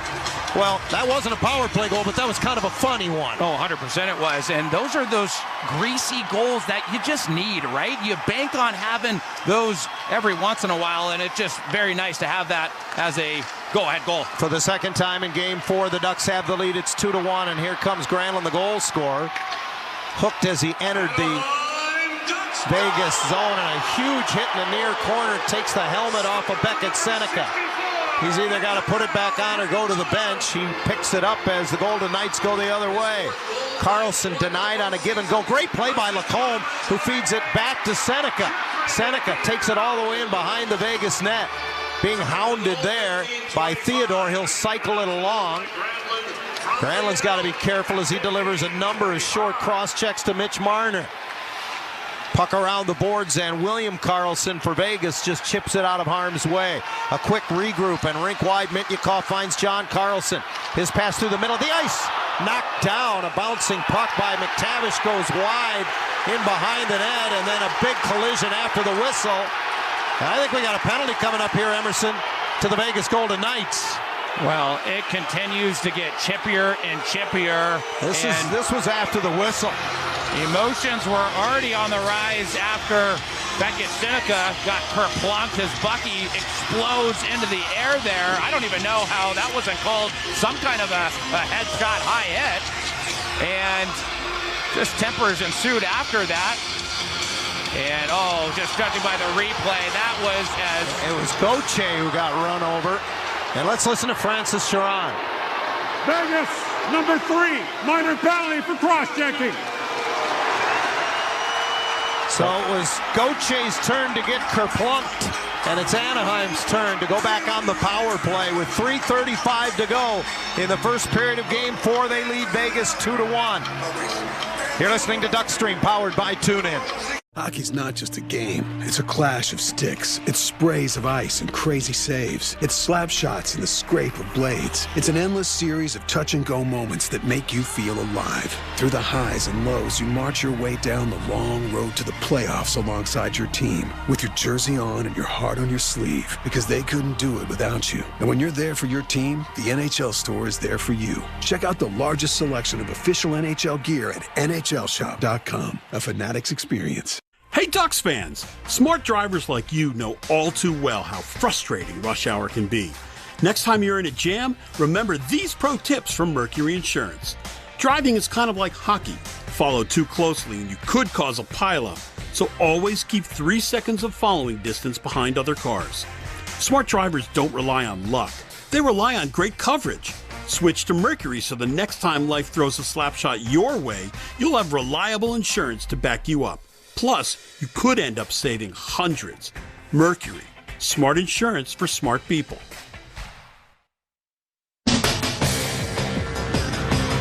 We're back in the first period. Ducks up a goal on the Golden Knights, and now they're also getting another power play in this first period where they've already been able to capitalize. And coming into this game here today, Jeffrey Viel talked a lot about how this team has bounced back all year, and they needed to be more ready coming into it, noting that it wasn't going to be easy, but felt that they're a great team, obviously, to this point in the playoffs, why they've been able to get this far. But he said that they needed to raise their level of play every shift and every game in this playoffs. That's something that Coach Q has also talked about. And so far, guys, good bounce back for this Game 4. Indeed. The Ducks go on their second JMG power play. Emerson, you're going to have to define the kerplunk to me. I love the description, but it's just a big hit. Yeah, kerplunk. I thought it was when the helmet pops off, because either that's or. What happened. You can take that, put it in your back pocket, use it for later. Yeah, any type of contact with a player or object falling to the ice. We'll define it as that. You're not old enough to remember Rock'em Sock'em Robots, are you? Well, I know Rock'em Sock'em, like the old... It was a game. Okay. And the way he won was to knock his block off, and that's a lot what it looked like when Seneca lost his helmet along the boards. But as we've seen all year long with Beckett Seneca, he takes big hits, and he just gets up and keeps going. Yeah, no, I'll have to take that one and use it as well, knock his block off. I like that. Face-off win on the power play, and Gauthier right away got the one-timer away. Carter Hart was looking the other way, and it just hit him. Puck up the boards, that just hits Gauthier. He digs it out, and he can't get it cross ice. He was looking for McTavish, and the Golden Knights able to clear it down. Anaheim 1 for 1 on the power play so far in this game, and now 1 for 12 in the series. Seneca loses the puck at center, recovers it for Gauthier, carries right through the middle. Nice entry on the power play as he'll dish to the half wall. McTavish feeds Lacombe at the line. McTavish comes off the left side. Great pass. Boy, it just went right through Gauthier, who was just outside the top of the goal line to the left of Carter Hart. Instead, the Knights the other way, shorthanded. Hanifin pulls up at the blue line and dumps it in. Quick change for the Anaheim power play. Still over a minute remains in the penalty to McNabb. This is a golden opportunity, Emerson, for the Ducks if they can cash on this power play late in the opening period. 100%. And whatever momentum they generate for themselves, they got to take it into this upcoming second frame. Chance to make it a 2-goal lead as we're down to just over 2 minutes to go in the period. Ducks will rag it all the way back, and that was a little bit of a hand grenade. Leo Carlson did well to keep it alive. Now John Carlson into the zone, rims it all the way around to Troy Terry on the left wing half wall. Bouncing puck that he can't get to settle. Mitch Marner trying to dig it loose. Kicked back to the point by Leo Carlson. Boy, that was a nice play by Leo. Granlund tries to go across to John Carlson, and he can't catch it. And it's easily steered the length of the ice by Shea Theodore. If you're just joining us, the Ducks got on the board again with a goal from Mikael Granlund, making it 2-1 in favor of the good guys. It's just by Jeffrey Viel. Leo Carlson tripped up trying to come out of the zone. Ducks have got to keep playing here. The fans are calling penalties that the officials are not. And now the penalty to McNabb is over. John Carlson will dump it in. Not a very efficient power play that time for the Ducks. They never really got set up. Leo Carlson bowls his way to the corner and works over William Carlson in a puck battle. Sissons goes rink wide and went right through Eichel, and now it's a 50-50 puck as Trouba comes to the right boards to slap it down low. Hanifin reverses for Vegas, and Coughlin up the boards. That was cut off by Ross Johnston. And now deflected over the glass and out of play with just over a minute to go here in the opening period. And don't go anywhere after the buzzer sounds to end this first period, because we're set to be speaking with Mikael Granlund. So that should be fun picking his brain, as he was a big-time playmaker on that last Ducks goal. And he just continues to come up so big, Johnny, at the most important times. He's been doing it since the early portions of the regular season. Yeah, points in consecutive games now with the goal tonight for Granlund. He's got 9 points in 10 games in this postseason. So Anaheim now 1 for 2 on the JMG power play as the faceoff will be to the right of Carter Hart. Shots 8-5 in favor of Anaheim, who have outshot their last 7 opponents in the postseason. Off the draw, Trouba can't get a shot through from the line. Gauthier sends it wide from high in the zone. Ducks recover, but again can't get it to the net. Vegas blocked 20 shots in Game 3 here on Friday night, and they're up to it again. Ducks regroup from out of their own zone. Room up right wing for Cutter Gauthier. Watched by 3 defenders. Gets a shot through. Oh, and a fat rebound as Hart sent it right between the circles. McTavish and Paling couldn't get there. That's what we call shooting with a purpose right there, right? Shooting to get that second opportunity. A job well done with that shot from the near side. Mitnikov tracked all the way back into the Anaheim zone. Shows off his skating prowess and sends it ahead. Puck deflected into the Vegas zone, and it's onside. Airborne pass knocked down by John Carlson. He hands it off, and Johnson just throws it to the net off the right boards through traffic. Golden Knights the other way. Here's Eichel. 5 seconds left in the period. He drives to the left corner of the Anaheim zone. Tries to center, deflected away. It'll go to center ice, and that will do it. Anaheim not only scores first, but they will take the lead to the locker room after 1, as Jeffrey Viel having words with a couple of the Golden Knights as the period comes to a close. 2-1 Anaheim after 1. They outshoot the Golden Knights in the opening period, and we talked so much, Emerson, about starting on time leading into this broadcast. I'd say Anaheim started on time. Well, not only that, but look at the position that they're in heading into the second period. I mean, that is just great. 2-1 against this team, the Vegas Golden Knights, who they're back to not making as many plays as we're used to them seeing, right? They come out for really all three periods last game there in game 3. I mean, they got back to making positive plays and high-end plays at an incredible rate. But now, testament to the Anaheim Ducks, I mean, they're swarming them. They're not giving them a whole lot of time and real estate in the offensive zone corners for them. And they're doing a great job of sealing right away. Well, this is a Vegas team that averaged nearly 30 shots on goal a game in the regular season. The Ducks have held them to 25 per game through the first 3 games of the series, just 5 in the opening period for Vegas. And we're joined by Mikhail Granlund. Mikhail, you were a big part, of course, of that second goal, you being the goal scorer. Just take us back through that play.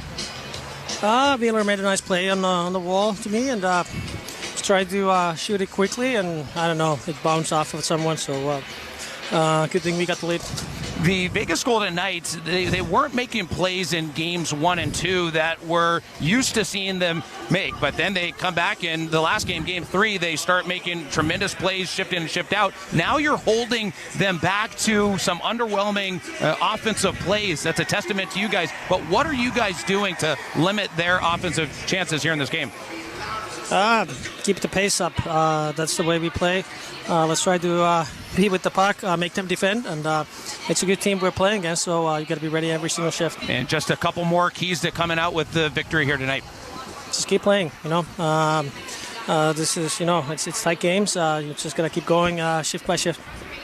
Good job, Mikhail. Thanks for joining us. Good luck the rest of the way. Thank you. Ducks have the lead after 1 in game 4, 2-1 on top of the Vegas Golden Knights, who lead the series 2-1. Much more coming up in our first intermission. You're listening to Duck Stream, powered by TuneIn. She was the sister who went unnoticed. A daffodil might look plain next to a lily, but on its own there is much to be admired. Now her greatest chapter is yet to come. The most important thing is to be yourself. From the world of Jane Austen's Pride and Prejudice comes a new BritBox original drama, Mary, you will flourish. Based on the best-selling novel, The Other Bennett Sister, now streaming only on BritBox. Watch with a free trial at BritBox.com. Shop the Sherwin-Williams sale and get 30% off duration, woodscapes, and super deck products May 1st through the 11th. Whether you're refreshing your interior or exterior, we've got the colors to bring your vision to life. And with delivery, getting everything to your door is easier than ever.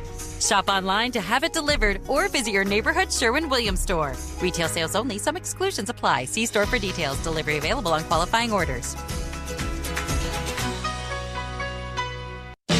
Confidence is knowing you're ready to handle whatever comes your way.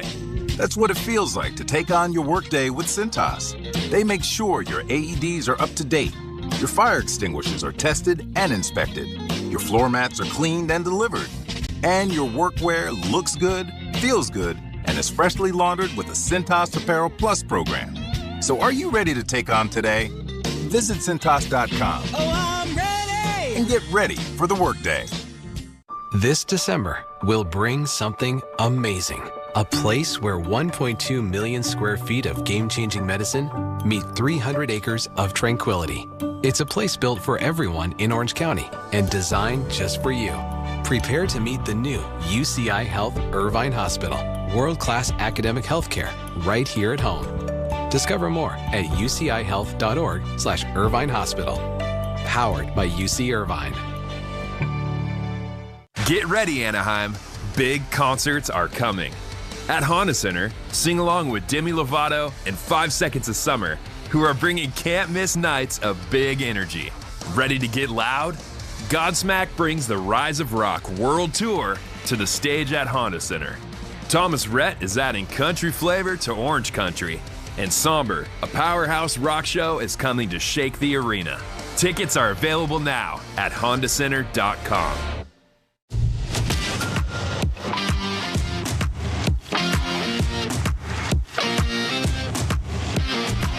This is the first intermission report on Duckstream, the official 24/7 audio home of Anaheim Ducks hockey. We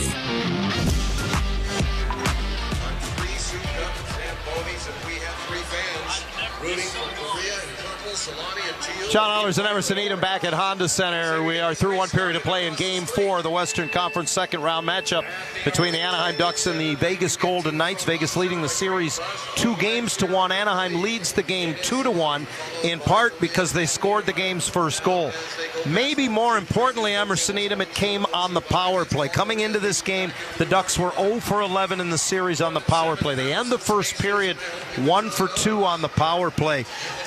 And we talked about it before the goal was scored, how mental it can be when you're struggling to score on the power play. How big of a mental victory is it for Anaheim to not only get that goal, but to get it on the power play? Oh, it's huge, Johnny. And, yeah, I mean, we've talked about just the lack of success when it comes to the man advantage for the Anaheim Ducks. But if you look at that play that led to the goal, I mean, just a job well done for Alex Killorn, collecting that puck with such confidence and him not turning around and tossing it at the net. No, he drew a couple of skaters towards him. It was one extra stick handle before he just put it right in the wheelhouse of Beckett Seneca. And that shot kind of reminds me, Johnny, of the Cutter Gauthier power play goal early on in the Edmonton Oilers series, where Beckett Seneca was pinpoint right in front of the eyes of their attendee there, and there was traffic, of course, around the net when Beckett put it through, but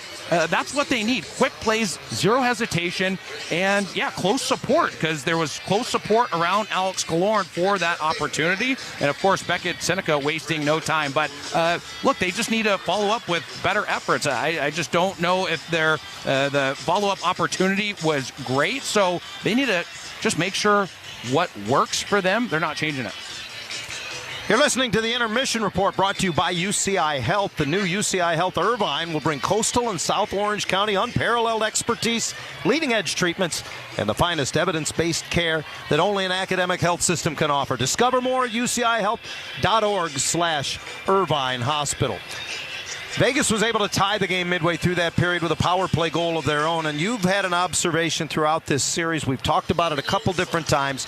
Jack Eichel is clearly the straw that stirs the power play drink where the Golden Knights are concerned. He works the left wing half wall, and he gets a lot of respect. He picks up an assist on the power play goal. He now leads these Stanley Cup playoffs with 11 assists.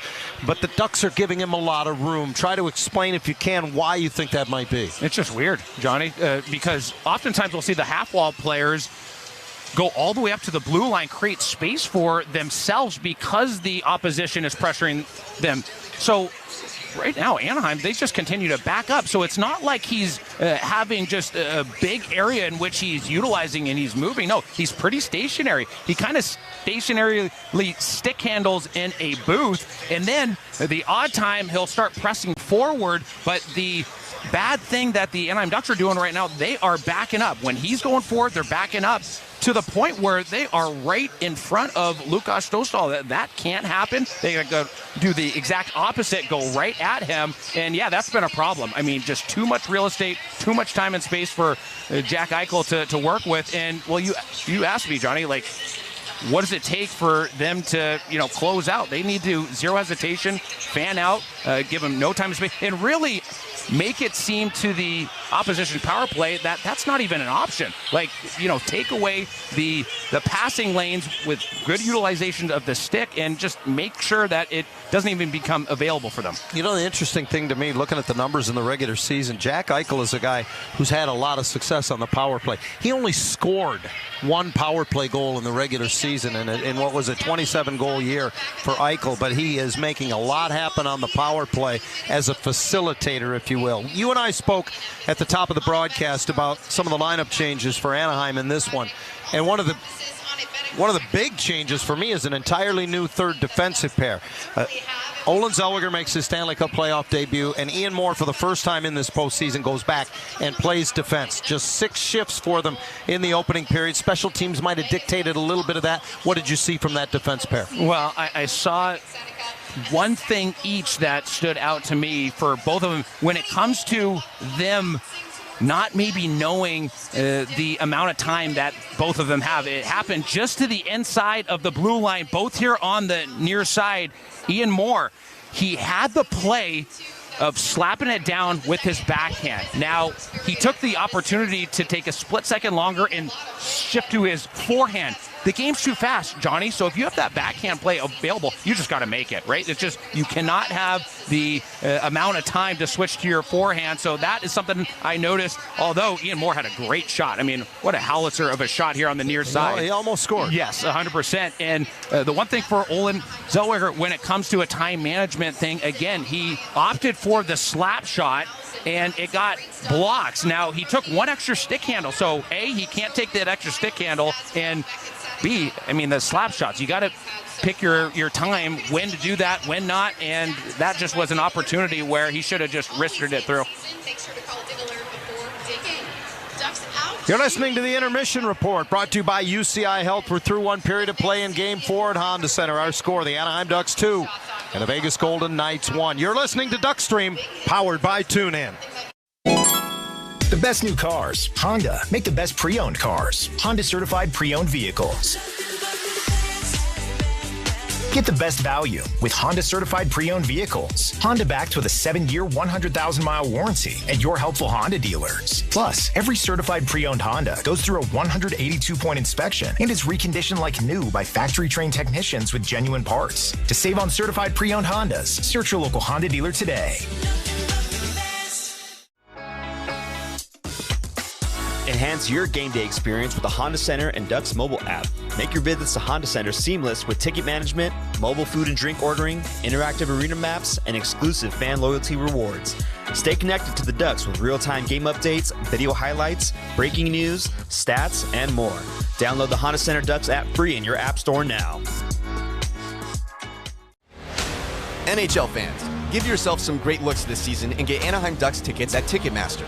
As the official ticket marketplace of the Anaheim Ducks and the NHL, Ticketmaster has a wide selection of tickets available for every game, so you can catch all the action live all season long.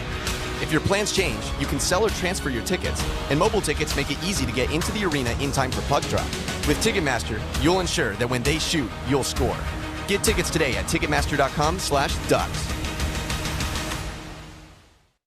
Visit EastonLawFirm.com and score big, Orange County's premier injury firm and official personal injury attorneys of the Anaheim Ducks. At Easton & Easton, our family of litigators has more than 100 years combined experience fighting the insurance companies in all types of injury accidents. With our family, every case is personal and handled by an actual attorney. Call to speak with an attorney today at 1-833-EASTONS. That's 1-833-EASTONS. Let our family help yours at EastonLawFirm.com. Visit EastonLawFirm.com to score big, official personal injury attorneys of the Anaheim Ducks.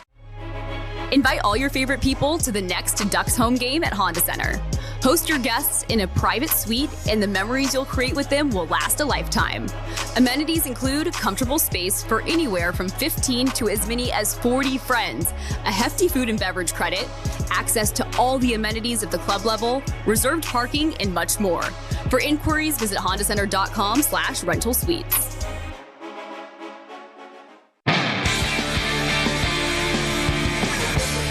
Welcome back to the Intermission Report, brought to you by UCI Health. 2-1 the Ducks lead Game 4 after one period of play here at Honda Center. John Allers alongside Emerson Edom. Emerson, we remarked at the top of the game that Joel Quenneville, who says he's comfortable with any of his lines playing against anyone's line, that he started the fourth line against the Marner line. That was not the end of their involvement in the first 20 minutes. Oh, no, they had a huge impact on this game so far, and Ross Johnson, a few points for the fourth line, starting with Ross.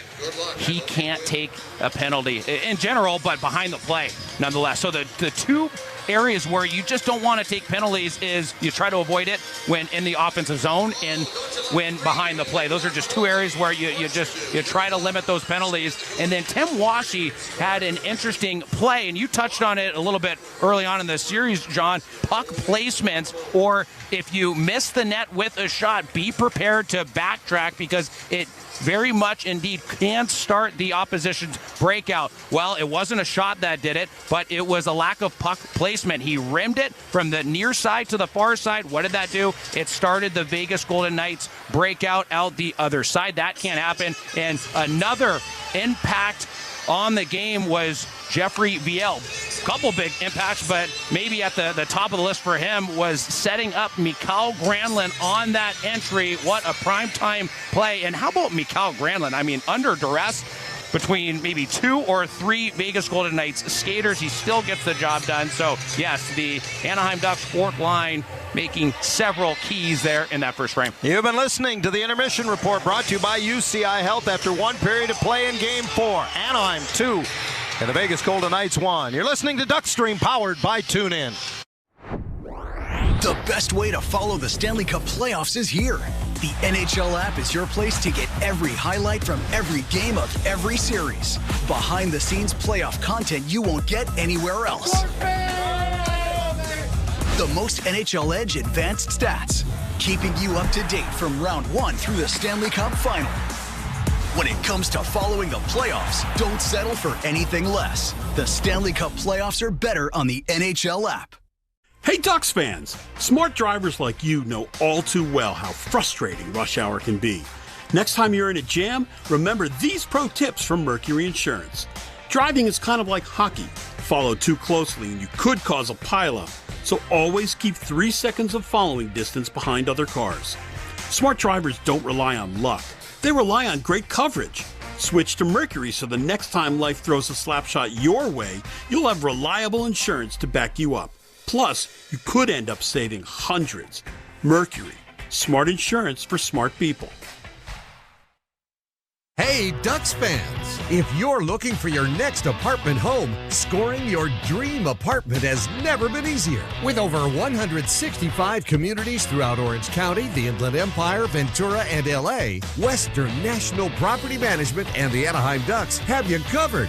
DucksLiving.com, our new platform for finding your new apartment home.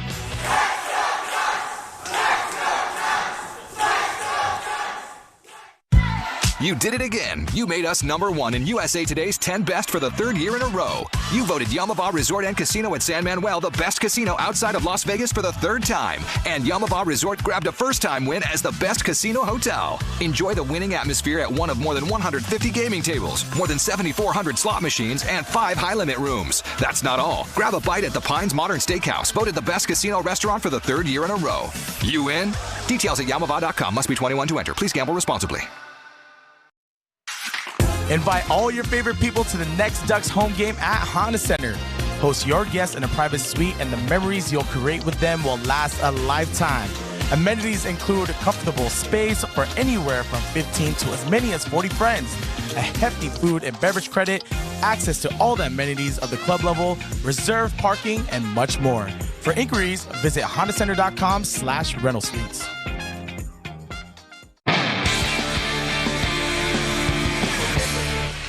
Anaheim Ducks hockey on the Ducks Radio Network is brought to you by UCI Health. Discover how a marsh can be healing. Get ready for a place born of the healing powers of breakthroughs and tranquility. This is where community meets innovation, where game-changing research takes place beside soul-affirming nature. All in the name of a healthier Orange County. Discover the new UCI Health Irvine Hospital. The Ducks lead Game 4 2-1 after 1. John Allers, Emerson Edom, and Alexis Downey with you from Honda Center. Anaheim trying to even up the series at 2 games apiece before it heads back to T-Mobile Arena in Vegas for Game 5 on Tuesday. That'll be a 6:30 face-off. Underway in the second as Anaheim wins the draw and the puck trickles into the Vegas zone. Hanifin, under duress, takes a couple of hits as both Washi and Viel got in on him, but it's the Golden Knights who lead it back the other way, and on the rush, William Karlsson tried to center, only to have it blocked back to the near boards and out center ice. Ross Johnston wires it across, and Viel with speed enters the zone. Spinorama backhander kicked out by Carter Hart.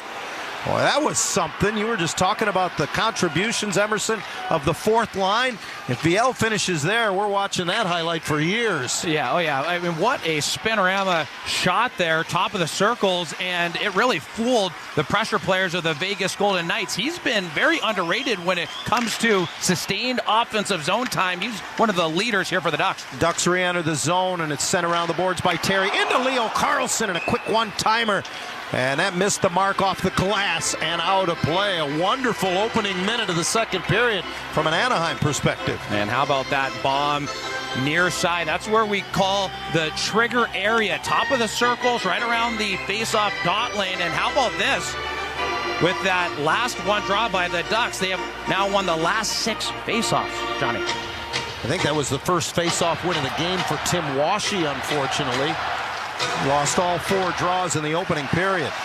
Golden Knights win this face-off to the right of Carter Hart, and they clear the zone. A rolling puck back into the Anaheim end, and the veteran John Carlson is there. Rink wide to his defense partner Mityakov, who puts it up on the boards and into the Vegas zone. Hard around, it's picked off the boards by Eichel, who wires it right back, and Mityakov can't keep it at the point. Golden Knights swat it back, and out to the left of his net is Lucas Dostal to play it away. Dostal faced only 5 shots in the opening period, but he'll look at one here, a long one by Dorofeev, just inside the blue line, and he left a little rebound laying around. Ducks have to swat it to the corner. That is not the type of shot that you expect to leave a rebound on. Now Mityakov knocked off the puck. Barbashev came in but couldn't possess it, and Terry mishandles at the blue line. He didn't ever get the puck across the blue line, so the Golden Knights go for a change as they send it back in behind the Anaheim net. The game within the game has been highlighted over the last few puck touches. It was once Troy Terry not handling the puck. You had another skater for the Anaheim Ducks. That was Here's a turnover, and Seneca sets up a wide open Killorn, and his one-timer over top of the net.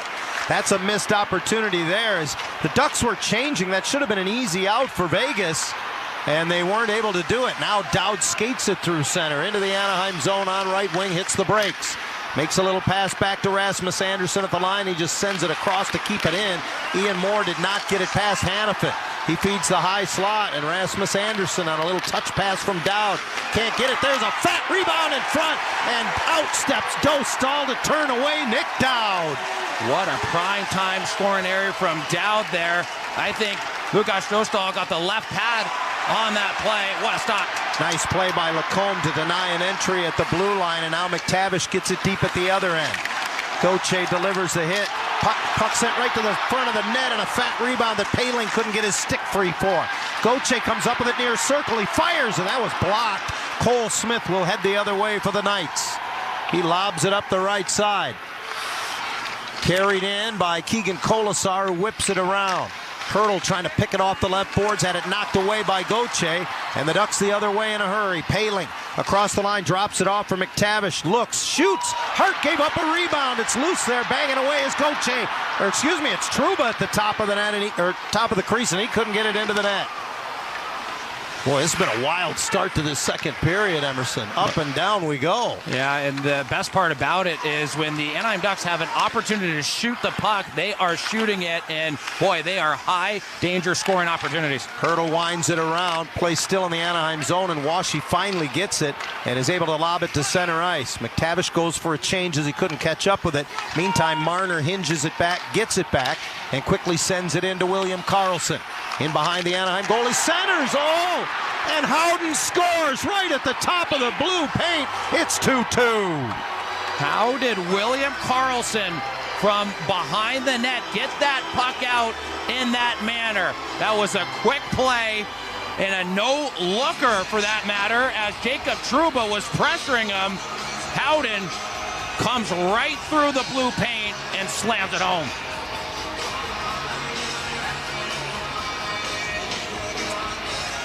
Tim Washi got back, but he didn't get Howden's stick, and his 7th of the playoffs. He came into tonight 2nd in the Stanley Cup playoffs in goals from a guy who scored 12 in the regular season, and Brett Howden has made it 2-2.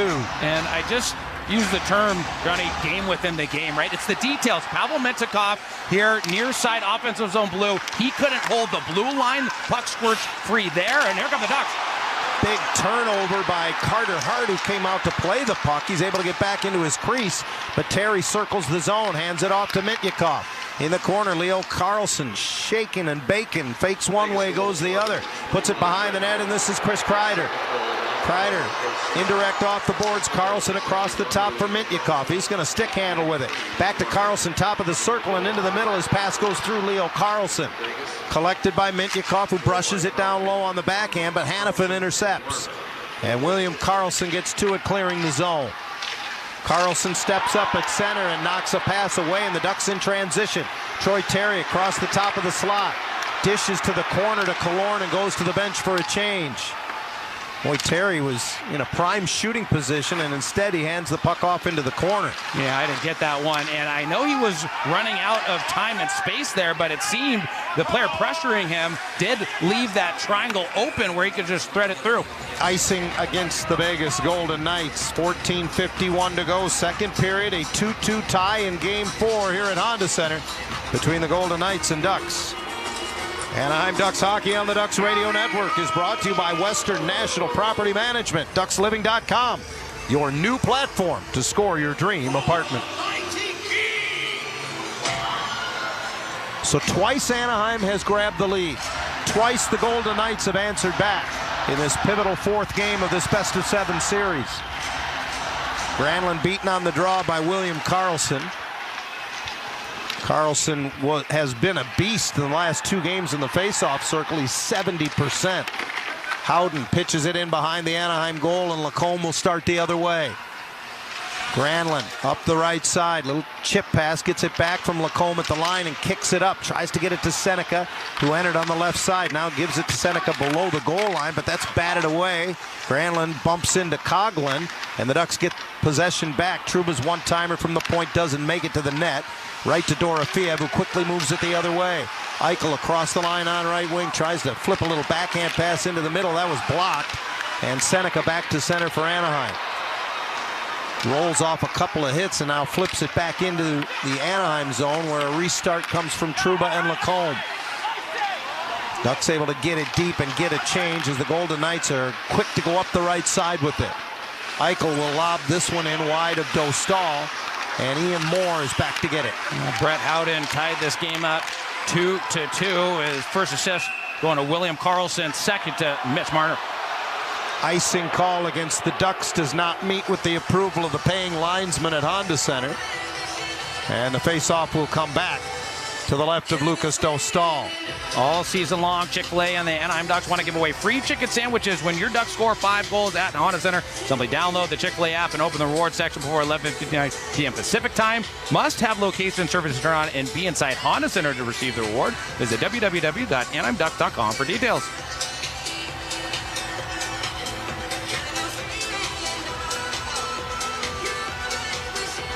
Colton Sissons to take the face-off for Vegas in the circle to the left of Dostal, and this time it's Ryan Poehling who controls. And the puck is lobbed by Zellweger 200 feet, and for the second consecutive time, icing the call against Anaheim. Well, you think with all the momentum swings here so far in this game, Johnny, the team that takes this next window of control, they got the upper hand of coming out with the victory here tonight. Well, there's that Carlson line striking again on that second goal. They have been a handful for Anaheim to handle. Howden's 7th goal of the postseason. And Mitch Marner, who had the 4-point night with the secondary assist. The Marner 4-point night, of course, was in Game 3 here. Natural hat trick, his first career Stanley Cup playoff hat trick, and a face-off win now for William Carlson in the Anaheim zone. Right point, Rasmus Andersson just steers it down low. Ducks converge on the puck. Zellweger fell down but gets up to keep it alive. Got a little help from McTavish, and Ian Moore will ice the puck. Now this is a situation where once you've iced the puck once, the second and third times aren't that big a deal, are they, Emerson? Well, it's for the personnel on the ice, I should say. Yes, but at the same time, on that last play by Ian Moore there, he's got to get his head up, right? I mean, he had 10 or so feet of gap to skate, get his head up, and try to make a more positive play. So it's not so much the clears in which you're pressured in those ices, it's the ones where you're not pressured and you still proceed to ice the puck. Face off to the left of Dostal. As far as being tired after you get a couple of back-to-back icings, you're able to catch your breath a little bit. And it's McTavish to oppose Eichel. And Mason able to win this draw. Zellweger goes up the boards but didn't get it past Theodore into the high slot. Here's Eichel on a little feed from Barbashev. Tried to make one more pass. That didn't connect with Dorofeev. And McTavish leads it the other way for Gauthier. Into the zone on right wing, hangs on to it. McTavish motioning to him to get it deep because everybody else was going to the bench for a change. And there's where we bring up close support again, right? Yes, you had one here far on the near side, but there's got to be someone 10 feet away from him there on that far side dot lane for that close support. Ben Hutton will wrap it around the boards into the Anaheim zone. It comes all the way to Ross Johnston. Up the left side at center. He'll just chip it in the other way. VL gets in on the forecheck as Hutton tries to reverse it away. Washy to the corner trying to recover possession. But it's the Knights up the boards and Kolasar who clear away. Brandon Saad has it chopped off his stick as he enters the zone, but it's followed up by Kolasar. Nice little play by Lacombe, who finds VL, tries to curl it into the middle. Ross Johnston has Washy with it. Into the zone, one-handed behind the net. Washy collects it as he circles the goal. Now hooks it back, fresh off the bench. Troy Terry will feed the point. Across the top, Mintyukov gets it from John Carlson, and his shot goes wide. Ross Johnston waving at it, trying to get a tip. Sissons up the boards, did not clear the zone as it was kept at the right point by John Carlson. Leo Carlson, fresh off the bench, catches a pass but can't cut through two defenders and possess it. Mintyukov with the keep at the left point, and now Anaheim has Vegas hemmed in a little bit in their own zone. VL to the corner for Terry.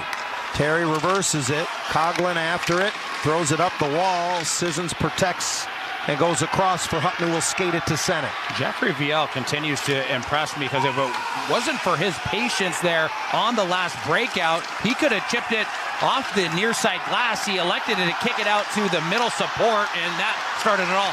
Kreider enters the zone looking for Leo Carlson on the center lane drive, just missed him. Hannafin circles back for the Golden Knights. Cross ice, his pass got through Rasmus Andersson. Marner trying to get it into the Anaheim zone, knocked away though by Lacombe. Seneca receives a pass and takes a high hit from Rasmus Andersson. He looks around as he gets up, no call, and Marner plays on. Yeah, as far as I'm concerned, it looked pretty clean there. I'd like to take a second look at that, but that is what is the second time now that Beckett Seneca has gone down on the opposite end on a reverse hit. Boy, a sloppy clear of the zone by Vegas. They live to talk about it, and now Rasmus Andersson churns into the Anaheim zone. Coming late, right down Main Street is Hannafin, and that shot deflected wide. Boy, the Ducks didn't sort that one out very well. Now Seneca knocked down high in the zone again. He'll take McNabb down. The officials are letting him play, to say the least. Shea Theodore off the right side makes a cross-ice pass, and Dostal moving to his right, able to grab off the bid by McNabb, who bounces off a couple defenders in the Anaheim goal crease. Well, what looks from the Vegas Golden Knights. Some great seam passes there en route to some more shenanigans after the whistle. So we talked about it time and time again. The Anaheim Ducks just can't take the extra swipe. If anything, if they're going to call them, the Anaheim Ducks better hope that they both go. 10:16 to go in the second. The Golden Knights have tied game 4. It's 2-2. You're listening to Duckstream, powered by TuneIn. Helping people of SoCal isn't just what we do, it's who we are at your SoCal Honda dealers. Look for our team of helpful guys and gals in blue all year long, helping by providing free gas, bringing meals to seniors, supporting teachers and veterans, handing out ice cream, and so much more. And that's not all. Every Honda dealership has sales teams ready to help you find your perfect Honda with a great deal. Search your local Honda dealer today. Anaheim, listen up. Grove of Anaheim has big concerts and comedy coming. We've got the heavy-hitting anthems of Slaughter and iconic riffs of Blue Oyster Cult. Looking for some laughs? Don't miss comedy from legends Fred Armisen and Adam Ray. And high-energy pop with Ali and AJ, playing songs from their new album and the hits that everyone knows and loves. Tickets are available right now at groveofanaheim.com. Hey Ducks fans! Smart drivers like you know all too well how frustrating rush hour can be. Next time you're in a jam, remember these pro tips from Mercury Insurance. Driving is kind of like hockey. Follow too closely and you could cause a pileup. So always keep 3 seconds of following distance behind other cars. Smart drivers don't rely on luck. They rely on great coverage. Switch to Mercury so the next time life throws a slapshot your way, you'll have reliable insurance to back you up. Plus, you could end up saving hundreds. Mercury, smart insurance for smart people.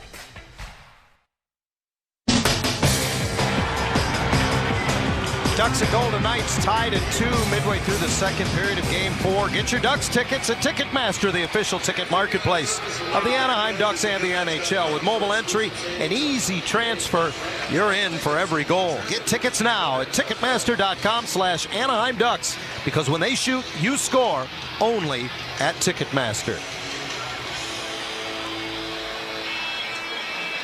Twice the Ducks have had the lead. Twice the Golden Knights have tied Game 4. 10-16 remains in the middle period.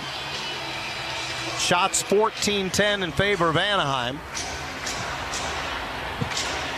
Ducks have done a nice job in minimizing the workload for Lukas Dostal to this point. Yeah, but it just seemed like once the Anaheim Ducks get a positive offensive shift, you got to backtrack and get back because of the plays that we just saw Shea Theodore make on that seam pass to Braden McNabb on the far side. That was pretty. Face off to the right of Dostal. Fourth line out for John Tortorella's Golden Knights as Nick Dowd will take the draw against Mason McTavish. McTavish with a clean win. Gauthier able to tap it back and get it back from John Carlson. Ducks turned away in the neutral zone. Puck was knocked down by a high stick, so the Golden Knights didn't play it. Now Anaheim picks it up, and Zellweger around the left board sends it in deep. Anaheim getting a forecheck going, bumping bodies, but they don't come up with the puck, as Poehling got the hit but didn't get the puck. Now it's Colton Sissons, turned away at the Anaheim blue line, and a back-checking Poehling able to ladle it back, and Zellweger starts. Zellweger getting a shift with John Carlson at this particular moment as the Ducks get it deep and go for a change. Yeah, it's something we saw a little bit early on in this game, the lack of puck recovery on a lot of the forechecks for the Anaheim Ducks. Well, the last forecheck, same thing happened. They got to recover those pucks. Washi carries into the Vegas zone, goes rink wide, glove down by Troy Terry, feeds the point. Lacombe across the top, Trouba will wind and fire, and that goes wide. Up the boards, kept at the left point by Lacombe. Down low for Ross Johnston. Can't catch up with it. It'll go to the right hash mark where Viel controls. Jeffrey Viel. Little stop and go move in behind the net. Backhands it to the line again. Lacombe across. Trouba dusts it off. Takes a couple of looks. Now moves it in. Tries to give and go with Washi, but he turns back to the far boards. Washi will cycle it around, and Lacombe pinches up the near side, collides hard with his man there and wins the puck. Viel winds and fires, and a glove save made by Carter Hart. More pushing and shoving after the whistle here. Everybody meets in the blue paint while Carter Hart skates out of the way. And we will do the same. 8:47 left in the second period at Honda Center in Game 4. We'll see if we're going to get any penalties out of this, as Viel has been debucketed in the process. And it would appear that we will not. 2-2. The Knights and Ducks are tied. You're listening to Duckstream, powered by TuneIn. This December, we'll bring something amazing. A place where 1.2 million square feet of game-changing medicine meet 300 acres of tranquility. It's a place built for everyone in Orange County and designed just for you. Prepare to meet the new UCI Health Irvine Hospital. World-class academic healthcare right here at home. Discover more at ucihealth.org/Irvine Hospital. Powered by UC Irvine. California's #1 casino just got better. Yamava Resort and Casino at San Manuel is now the only AAA 5-diamond rated casino hotel in the country. Become a Club Serrano member today and enjoy added perks like exclusive rewards at Monarch Beach Golf Links and Palms Casino Resort, Las Vegas. VIP at another casino? Trade up and take advantage of the Tier and Offer Match program at Yamava Resort and Casino. Voted #1 casino outside of Vegas by Newsweek. Details at yamava.com. Restrictions apply. Must be 21 to enter. Please gamble responsibly. Visit EastonLawFirm.com and score big. Orange County's premier injury firm and official personal injury attorneys of the Anaheim Ducks. At Easton & Easton, our family of litigators has more than 100 years combined experience fighting the insurance companies in all types of injury accidents. With our family, every case is personal and handled by an actual attorney. Call to speak with an attorney today at 1-833-EASTONS. That's 1-833-EASTONS. Let our family help yours at EastonLawFirm.com. Visit EastonLawFirm.com to score big. Official personal injury attorneys of the Anaheim Ducks. Well, before we went to commercial break there was a play between Jacob Trouba on the far side point and Tim Washi that didn't come into fruition, but it was a give-and-go play in which the strong side D gives it to the bumper player, and then he tries to slash through, and Washi just misplayed it, but it's a play that Brent Seabrook and of course, Duncan Keith tried to execute on way back in the tenure of Joel Quenneville as head coach of that dynasty. So, well, Coach Q, he's bringing a lot of those plays here to Anaheim, so it's just good to see there, Johnny. If it ain't broke, don't fix it, right? Ducks and Knights tied at 2 with 8:47 to go in the second. Leo Carlson with an offensive zone face-off to the right of Carter Hart. Puck to the corner, and Noah Hannafin angles it to the line. Intercepted, walking right down Main Street, John Carlson. It's off of Hart and out of play. Well, you gotta love John Carlson's want factor. I mean, how about him shooting out of a cannon there in the neutral zone and intercepting that play? He tries to pull it in and rip it. It gets deflected into the upper netting.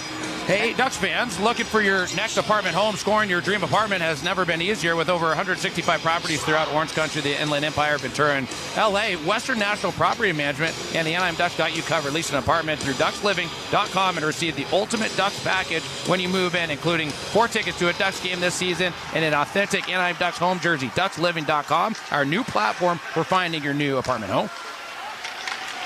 Golden Knights win the draw, lift it back into the Anaheim zone. Marner had it knocked off his stick at the line, and Lacombe will whip it around the kick plate. Hart stays put as William Karlsson reverses it. Hard forecheck from Killorn, and Hannafin just sidestepped that hit. Karlsson and Marner through center. Room for William Karlsson on right wing. Comes in, takes the shot. Fat rebound. Marner tried to make a pass, and he missed his intended target, allowing the Ducks to come back the other way. Seneca into the middle as Lacombe joined the rush. Intercepted by Marner, and look out, Cookout. Here come the Knights 2-on-1. Theodore and Marner. Theodore reverses as he comes to the near circle as a man off the bench. High shot from Saad is deflected out of play by Dostal. Well, Saad goes off the bar and out of play. What an opportunity there on the far side on the second wave for him. But the initial play, how about you have a sliding Jacob Trouba going right into the vicinity of the near side Shea Theodore on that odd man rush against, and that has been proving to be a very effective play for a lot of odd man rushes against. We've seen it all year long where that sliding D, it really is mental at that point as they're not used to someone pressuring up at the last second. Trouba +4 in these playoffs. That's amongst the top 10 among blue liners. He's +3 in the last 2 games, despite the outcome on Friday night. 2-2 tie in game 4, just under 8 minutes to go in the second period.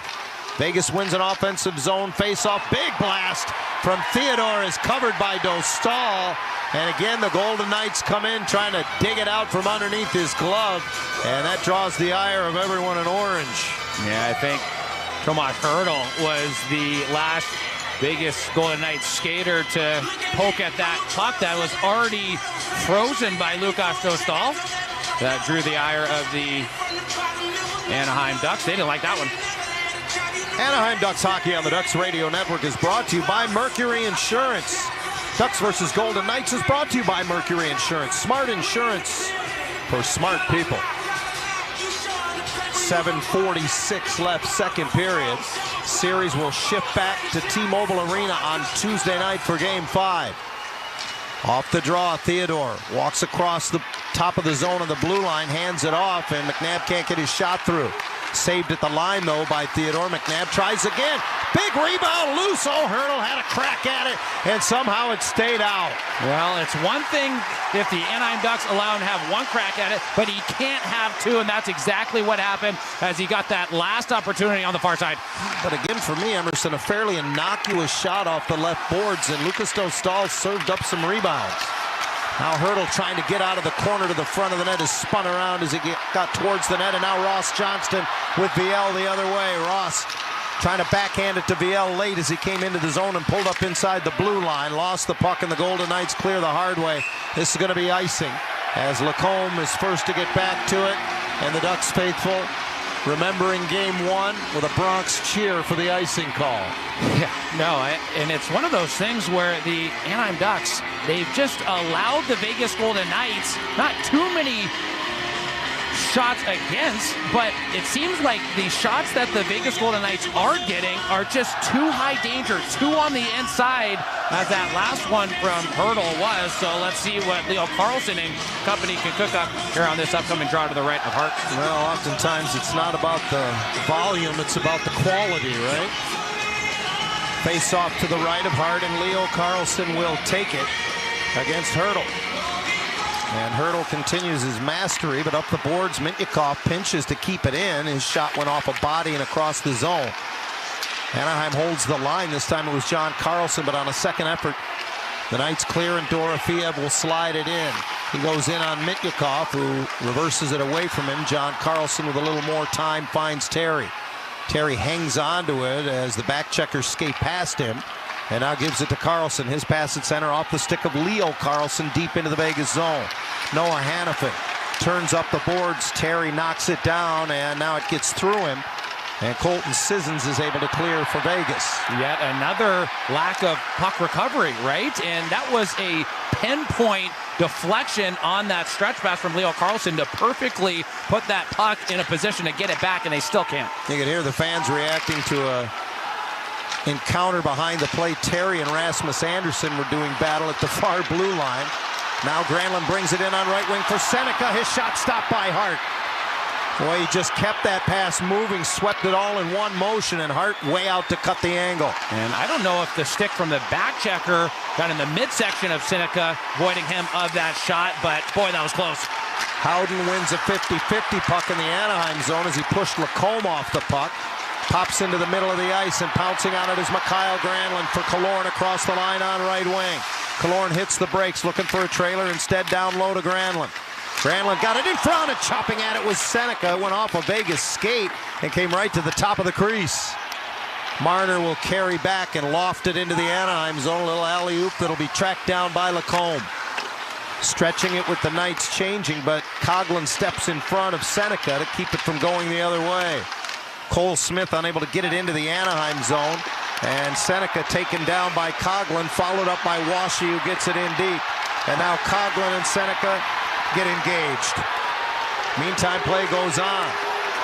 Dowd across the line, joined by Marner. Sweeps it across. Marner goes for a change, so Hutton, the defenseman, up to swing it in behind the Anaheim goal. Under 5 to go now in the second. Puck back around to the left side. Ben Hutton for Vegas. Wraps it down low. Dowd trying to get away from Ian Moore. Feeds it to the line. Hutton with a wrist shot that does not get through. Coghlan collects it on the right hash. Behind the net for Sissons. His centering pass intercepted, and the Ducks will get it out. A bouncing puck to center, recovered again, though, by the Golden Knights. Gauthier steals Hutton's pass, and it's swatted in on the backhand by McTavish. Hart out to play it, and swings it up the near side. Gauthier trying to cut off the wall. McTavish comes in, throws his weight around. Mintyukov pinches, forcing Cole Smith back. Smith's pass picked off in the high slot by Poehling. Gauthier turns and sails it over top of the net. He was going to his right, shooting to his left. That's a hard shot as the puck is iced by the Golden Knights, and more play behind the whistle as Dowd was cross-checking Gauthier. That does not meet to the approval of the paying officials at Honda Center. Well, before that altercation between the two of them, how about Cutter Gauthier? Just such an unorthodox release there. How did he reverse and pull that back to the opposite side and then shoot the other way? I mean, that was something special on the far side gauntlet. It just proves how much of a lethal shooter he is. And John, there hasn't been too long of stretches of offensive zone time for either which team, right? I mean, that last one from Vegas probably the longest, but the Ducks got to know that and shoot when they get the opportunity to do so. Just under 4 minutes to go in the second period, and a face-off to the right of Hart. To the line, kept in by the Ducks. A bouncing puck, Leo Carlson gets the handle on. He'll take it in behind the net, tries to stuff it off of Hart, who got over it, went off his pad back behind the net. Leo keeps it alive, and Terry moves it out high. Lacombe across the top with John Carlson to the corner for Troy Terry. Terry, ever patient, back to John Carlson. Now Lacombe spreads the ice. Terry again up the left wing half wall. Starts one way, stops. Penalty coming up to Vegas. Leo Carlson's pass goes through John Carlson, but he takes it off the boards. Extra attacker on for Anaheim. Terry gets the pass from Carlson, now in the right corner, and loses the puck to Nick Dowd. The Ducks will go on the power play with 3:17 remaining in the second period, providing the Golden Knights don't goad them into an even-up penalty here.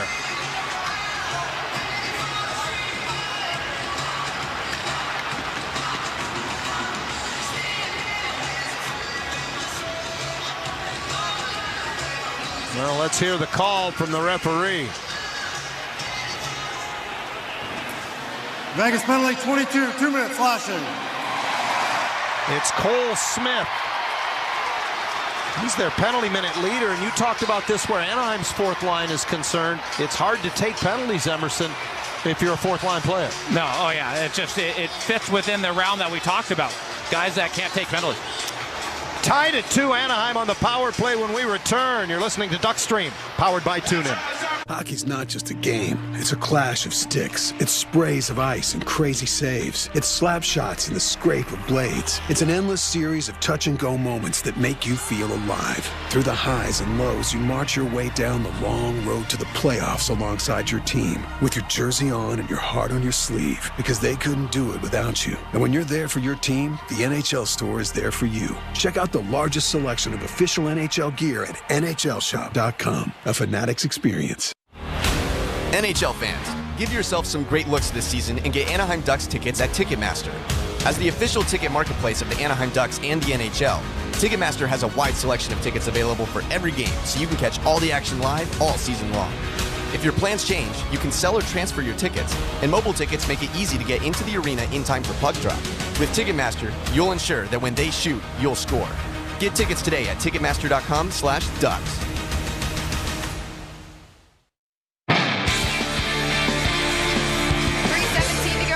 Period. It's a tie game, and the Ducks getting another power play opportunity where you see Leo Carlson, of course, usually on the power play, and he talked a little bit yesterday about how much help it has been having some veterans that have played in the postseason before. He said that they just emphasized after that Game 3 loss that the team still needs to remain calm. It's a long series, and there's a lot of games to go still. And that's been a good message coming into this game tonight for an Anaheim team that looks a lot more settled. Good stuff, Alexis. And from more great insight from AD and myself, join the postgame show, 714-439-8422. Third power play of the game for the Ducks. They're 1 for 2 so far. As Cole Smith is off, and the face-off to the corner of the Vegas zone. Seneca trying to dig it up the boards. Good keep by Lacombe, who races to the high slot. Tries to make a pass, and that's blocked. And look out, here comes Carlson and Eichel 2-on-1 shorthanded. Good recovery by Lacombe as he denies the pass across. And William Carlson knocked off the puck behind the Anaheim goal. Yeah, usually Jackson Lacombe, if that window for the passing lane becomes closed, he usually cuts back, right? And he just forced it. He can't be forcing those plays. Lacombe carries it back in, and McTavish rims it around, protecting the puck as Killorn on the right hash. He gets it back to the point. Good reach to keep it in by Lacombe, and over now top of the left circle to McTavish. Right circle, one-timer from Gauthier, blocked. Getting in the way, who else? Braden McNabb, and off the end boards, Shea Theodore ices the puck. Yeah, so now that Cutter Gauthier and whoever else is on that far side half wall, can they throw a deceptive fake and then maybe pop up top of the circle and provide that window to the net? I think they're going to have to start trying that. A minute to go in the power play as Seneca spins his way into the zone. All the way across ice, he gets it to Killorn. And his pass off the mark for Gauthier, but he follows it up, walks right in, and scores! Alex Killorn! 3-2 Ducks! That's as gritty as a goal as you're going to get. How about Alex Killorn? The initial play doesn't come into fruition, but he grabs the puck, he drops that shoulder, pops out, and releases a quick shot that beats Hart. What a goal. Playing in his 150th Stanley Cup playoff game tonight, the 14-year veteran out of Harvard, Alex Killorn, his 4th of the playoffs, his 41st career Stanley Cup playoff goal. 3 of his 4 goals, Emmer, in this postseason on the power play. And Cutter Gauthier, he's certainly going to take that assist, right? It just went right through his twig. And here's the thing with Cutter, though. He didn't give up on the play. That last turnaround and deflection of the pressure player's stick allowed Alex Killorn that puck touch that led to the goal. The goal comes with just 2:02 to go in the second, and how big is that? It gives Anaheim their 3rd lead of the hockey game. It's 3-2. Golden Knights get it into the Anaheim zone. Hanifin pokes it up the wall. Terry trying to reach. So does Leo Carlsson, who scales it up the boards and out, and now it's a foot race. Kreider nearly got to it as Hanifin had to recover. Pass at center broken up, and Eichel can't put it through Leo Carlsson. A quick up to Kreider on right wing into the Vegas zone. Sidesteps the hit from Hanifin and moves it down below the goal line. Dorofeev will start back. And it's brushed in by Barbashev. Dorofeev gets to it first, turns to the outside. Troy Terry knocks it away, though. Nice defensive play, and he'll skate it to center, get the red line, and get it in. And Johnny, now with that last goal on the power play, the Anaheim Ducks are now 2 for 3 in this game. After going 0 for 11 in the first 3 games of the series, here's a loose puck between the circles in the Vegas zone. Diving effort by Viel, chops it behind the net as Theodore was able to recover. And the go-ahead goal scorer making this game 3-2 in favor of the Anaheim Ducks. Alex Killorn, assisted by Cutter Gauthier and Becca Seneca. Theodore on right wing into the Anaheim zone. Throws it to the net again, in and out of the glove of Dostal. Lucas has got to start controlling his rebounds better in this game. That was a nothing wrist shot from the blue line, and he couldn't catch it. In behind the net, Mityakov will wind it around. It'll come out center ice. Coughlin misplays it and then gets hit by Seneca as he dumps it back in. We're down to the final half minute of period number 2 in game 4. Vegas leads the series 2-1. The Ducks lead game 4 3-2. Seneca retreating through the neutral zone. Boy, that was a tough-looking play, and Mityakov was there to help him out. Washy lobs it in. Little drop pass to Trouba. Set up by Killorn, and that's a rebound off of Carter Hart. Trouba at the point, able to keep it in on the right side. Now it comes out center ice, and that will do it for the second period of play as Trouba goes tumbling down inside the blue line, entangled. And now Granlund has been grabbed. His helmet comes off. And everybody meets at the blue line at the far end of the Anaheim bench. It's Nick Dowd who was underneath Trouba, the two of them unable to get untangled. Seneca was in there as well. And now another dust up to the edge as Cole Smith and Killorn exchange how-do-you-dos. Sissons and Trouba have a hold of one another. Emerson, all you can think here is you don't want to take a penalty, or if you do, you got to take somebody with you. Well, one of the referees, Gord Dwyer, he jumped out and started pointing right after Beckett Seneca cross-checked the... Well, let's clear it up and get this call. 5 Anaheim minor penalty for cross-checking. And that's all they're going to call.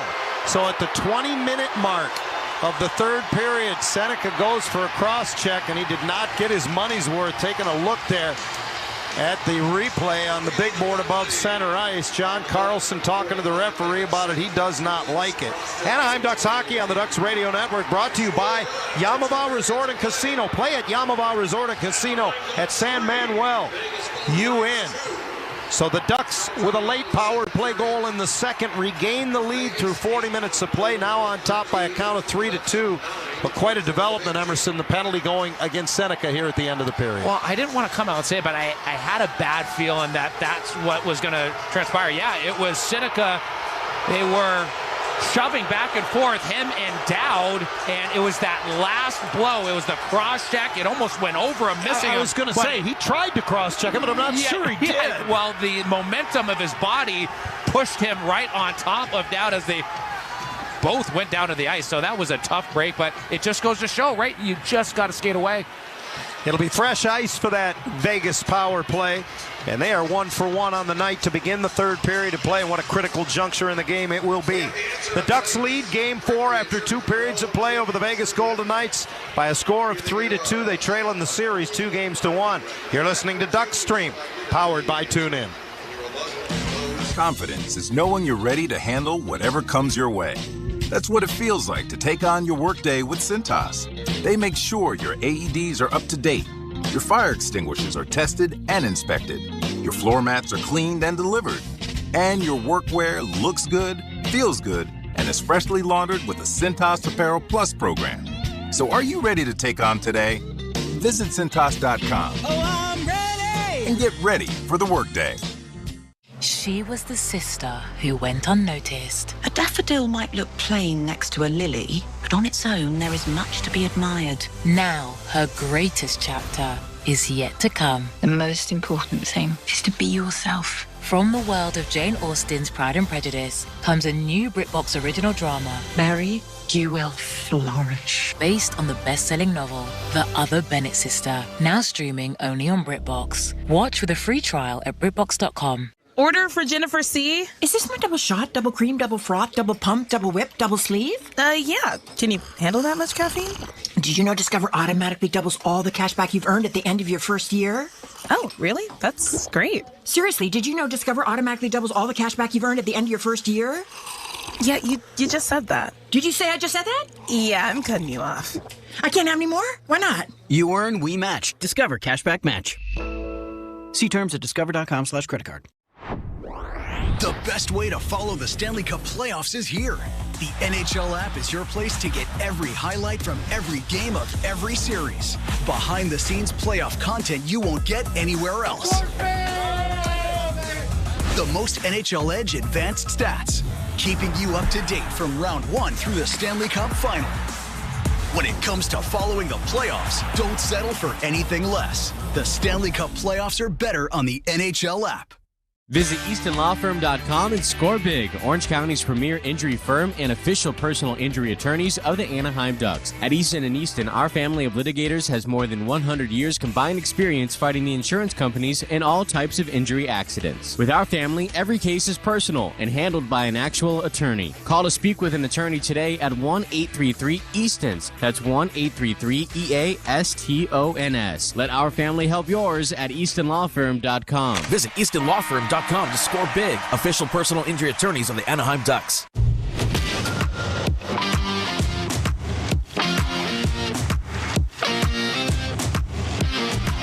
This is the second intermission report on Duckstream, the official 24/7 audio network of the Anaheim Ducks.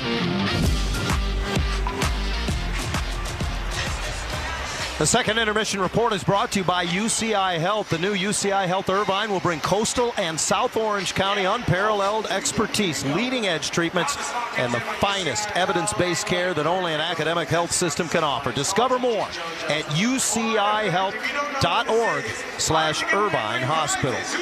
John Allers and Emerson Edom back with you at Honda Center through 2 periods of play in Game 4 of the Western Conference second-round matchup between the Vegas Golden Knights and Anaheim Ducks. Anaheim leads the game 3-2. They trail in the series 2-1.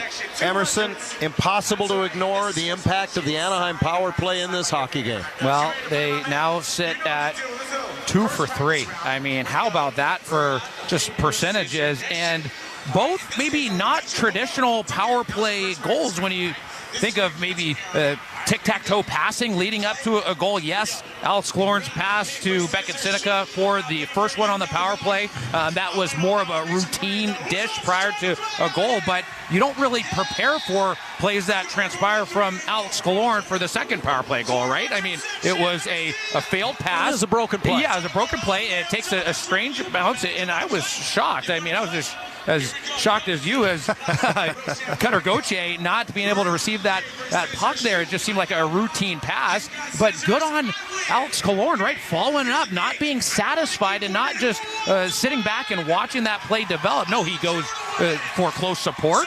He helps Cutter Gauthier out in that scenario. He gets his head up. He sees that he has more time and space than maybe he initially thought, and good on him. I mean, if that play's available, if there's ice to really crash and take advantage of, he attacked it, and good things happen because of it. We talked before today's broadcast about the Ducks needed more out of Cutter Gauthier, and I think on the surface most people would say they need goal scoring from Cutter Gauthier. There's more than one way to contribute. Obviously, Cutter is known for his goal scoring ability. He's got 2 assists in this hockey game, both on the power play where he's been very effective throughout the season.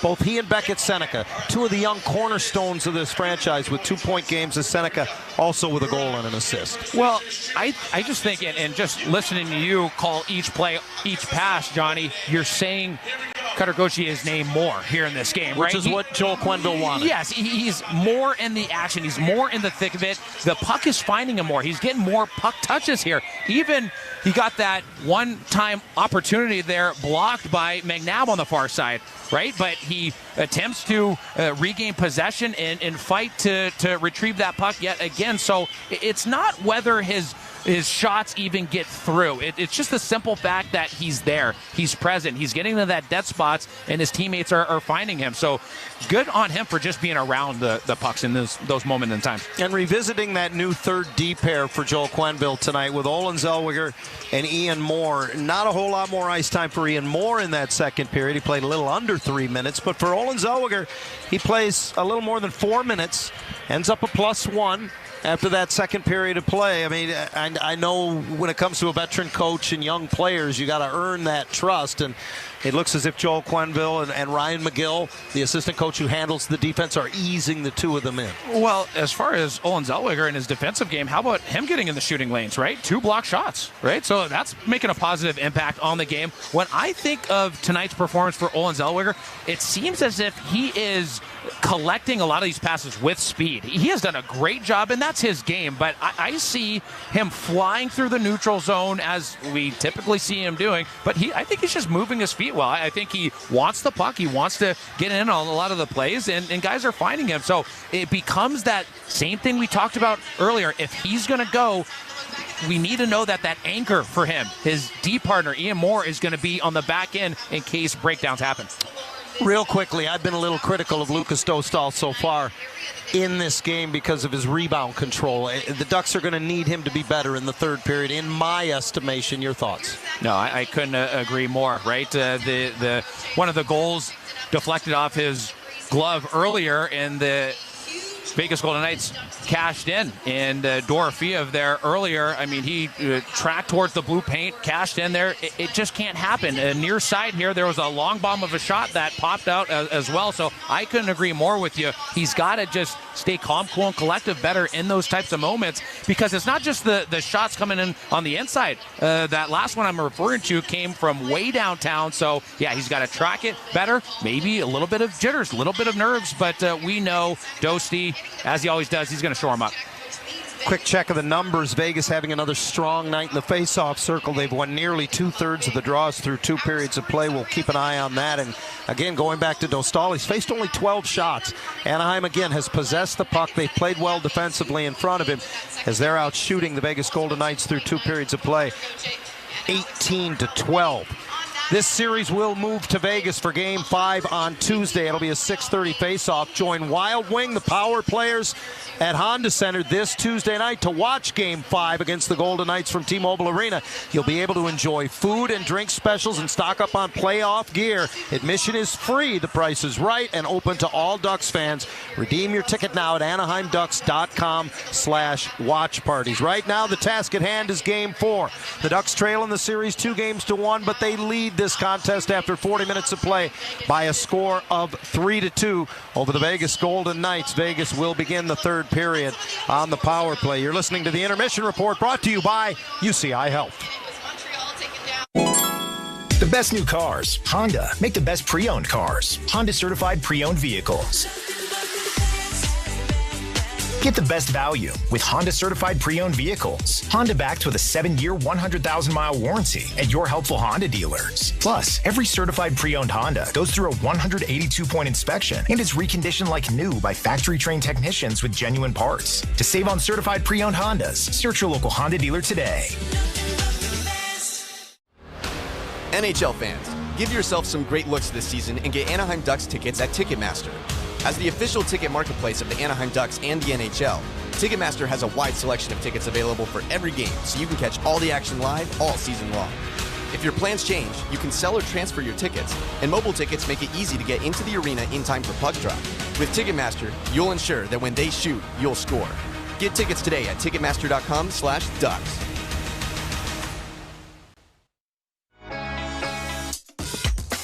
Enhance your game day experience with the Honda Center and Ducks mobile app. Make your visits to Honda Center seamless with ticket management, mobile food and drink ordering, interactive arena maps, and exclusive fan loyalty rewards. Stay connected to the Ducks with real-time game updates, video highlights, breaking news, stats, and more. Download the Honda Center Ducks app free in your app store now. Hey Ducks fans! Smart drivers like you know all too well how frustrating rush hour can be. Next time you're in a jam, remember these pro tips from Mercury Insurance. Driving is kind of like hockey. Follow too closely and you could cause a pileup. So always keep 3 seconds of following distance behind other cars. Smart drivers don't rely on luck. They rely on great coverage. Switch to Mercury so the next time life throws a slap shot your way, you'll have reliable insurance to back you up. Plus, you could end up saving hundreds. Mercury, smart insurance for smart people.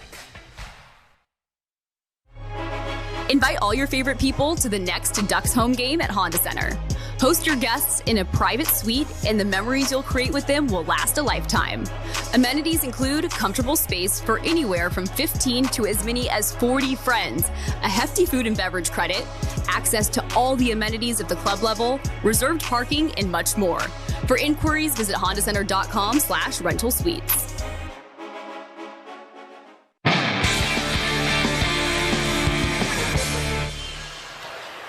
Welcome back to the Intermission Report, brought to you by UCI Health. The Ducks on top in Game 4 after 2 periods of play, 3-2 over the Vegas Golden Knights, who lead the series 2-1. We've had a chance to kind of digest the numbers, and it's hard not to look at those face-off numbers again, Emerson, as Vegas has had the better of the play throughout the series in the face-off circle. Coming into the game, they had won 56+% of the face-offs through the first 3 games. They're even better than that tonight. Well, if you look at just some of their guys who are really putting up big numbers in the face-off circle, 8-1 for Jack Eichel.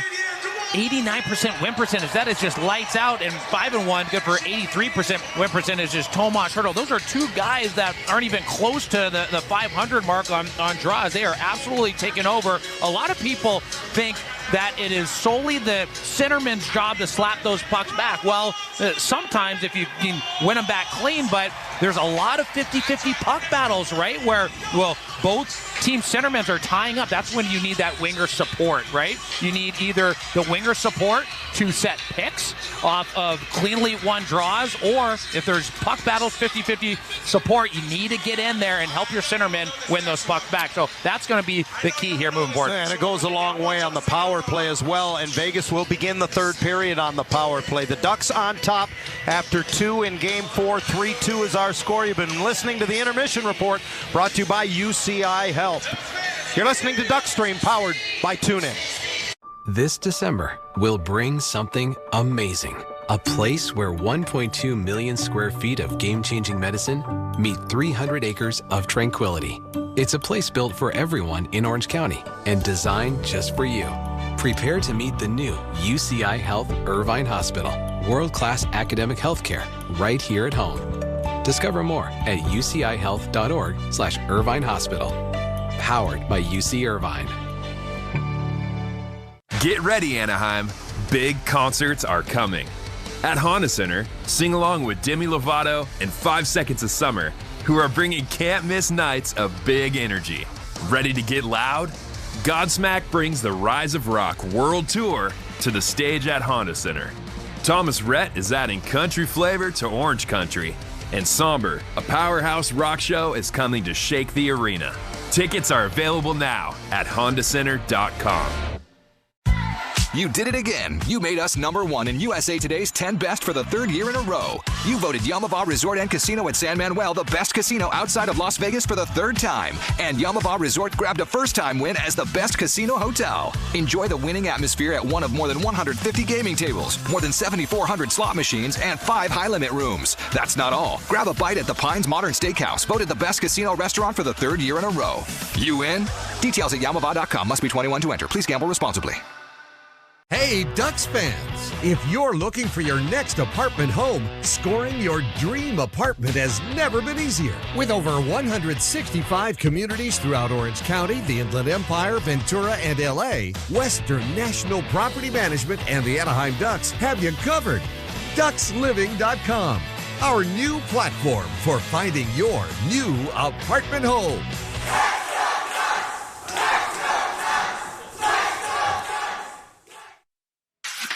Invite all your favorite people to the next Ducks home game at Honda Center.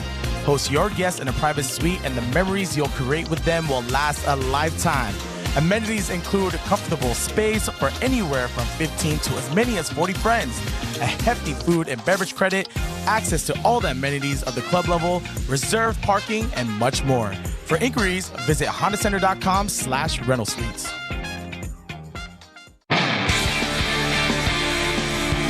Welcome back, Game 4 here at Honda Center. Ducks leading 3-2 into the final 20 minutes of play. And Emerson, this game we've seen continually get more physical. How important is it going to be in this final frame to make sure the Ducks are not getting out? They're showing discipline. Yeah, and look, the hits right now are extremely close, which is a testament to the point you just made here. 26 hits total through 2 periods of play for the good guys. 22 hits for the opposition, 26 for the Anaheim Ducks. And look, the physicality, it's maybe even a tad lower than what we've seen other games, but it's certainly physical. And the Anaheim Ducks, they need to manage that, right? If they close out, they need that close support. They're picking up any loose pucks, and it just continues to be very physical even after the whistle, and you got to shore that up, right? Beckett Seneca is the latest victim of being a little bit undisciplined, and boy, the Anaheim Ducks have a job to do with this upcoming penalty kill. So just about set to go in the 3rd period, and to your point, Emerson, this will be a precarious couple of minutes for young Beckett Seneca as he sits in the penalty box. Vegas will have their 2nd man advantage of the game. They're 1 for 1 on the power play. Ducks will skate left to right in the 3rd period in their home orange. White numbers, the Golden Knights in their road whites, with the battleship gray pants and numbers and white helmets. When leading after 2 periods of play in this postseason, Anaheim is 3-1.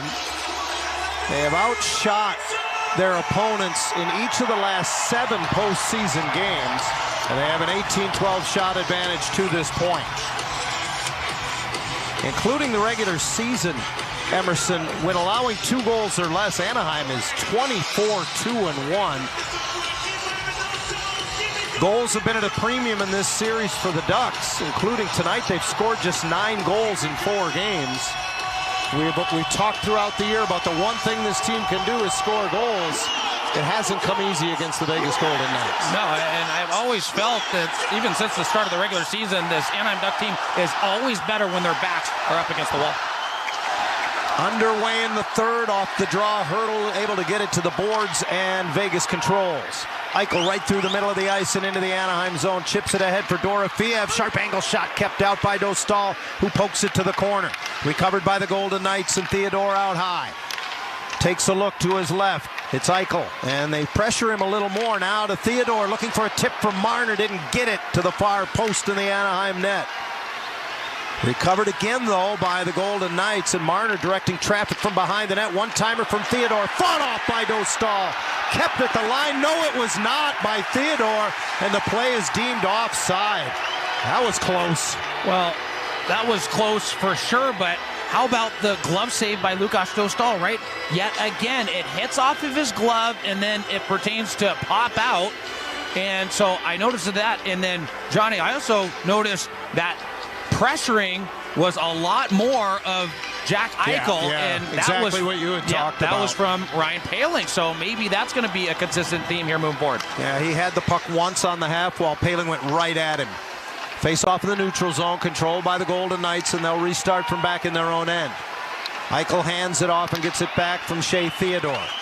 Theodore, one of 6 different Golden Knights with over 100 games of Stanley Cup playoff experience, and he loses the puck at the line. Nice play by Washi. Oh, and then Hart fell down, and he's going to cover it. He came to the left, out to the left of his net to play the puck as it was angled back by Washi, and he almost put that in his own net. Well, I mean, he fell down right on the seat of his pants.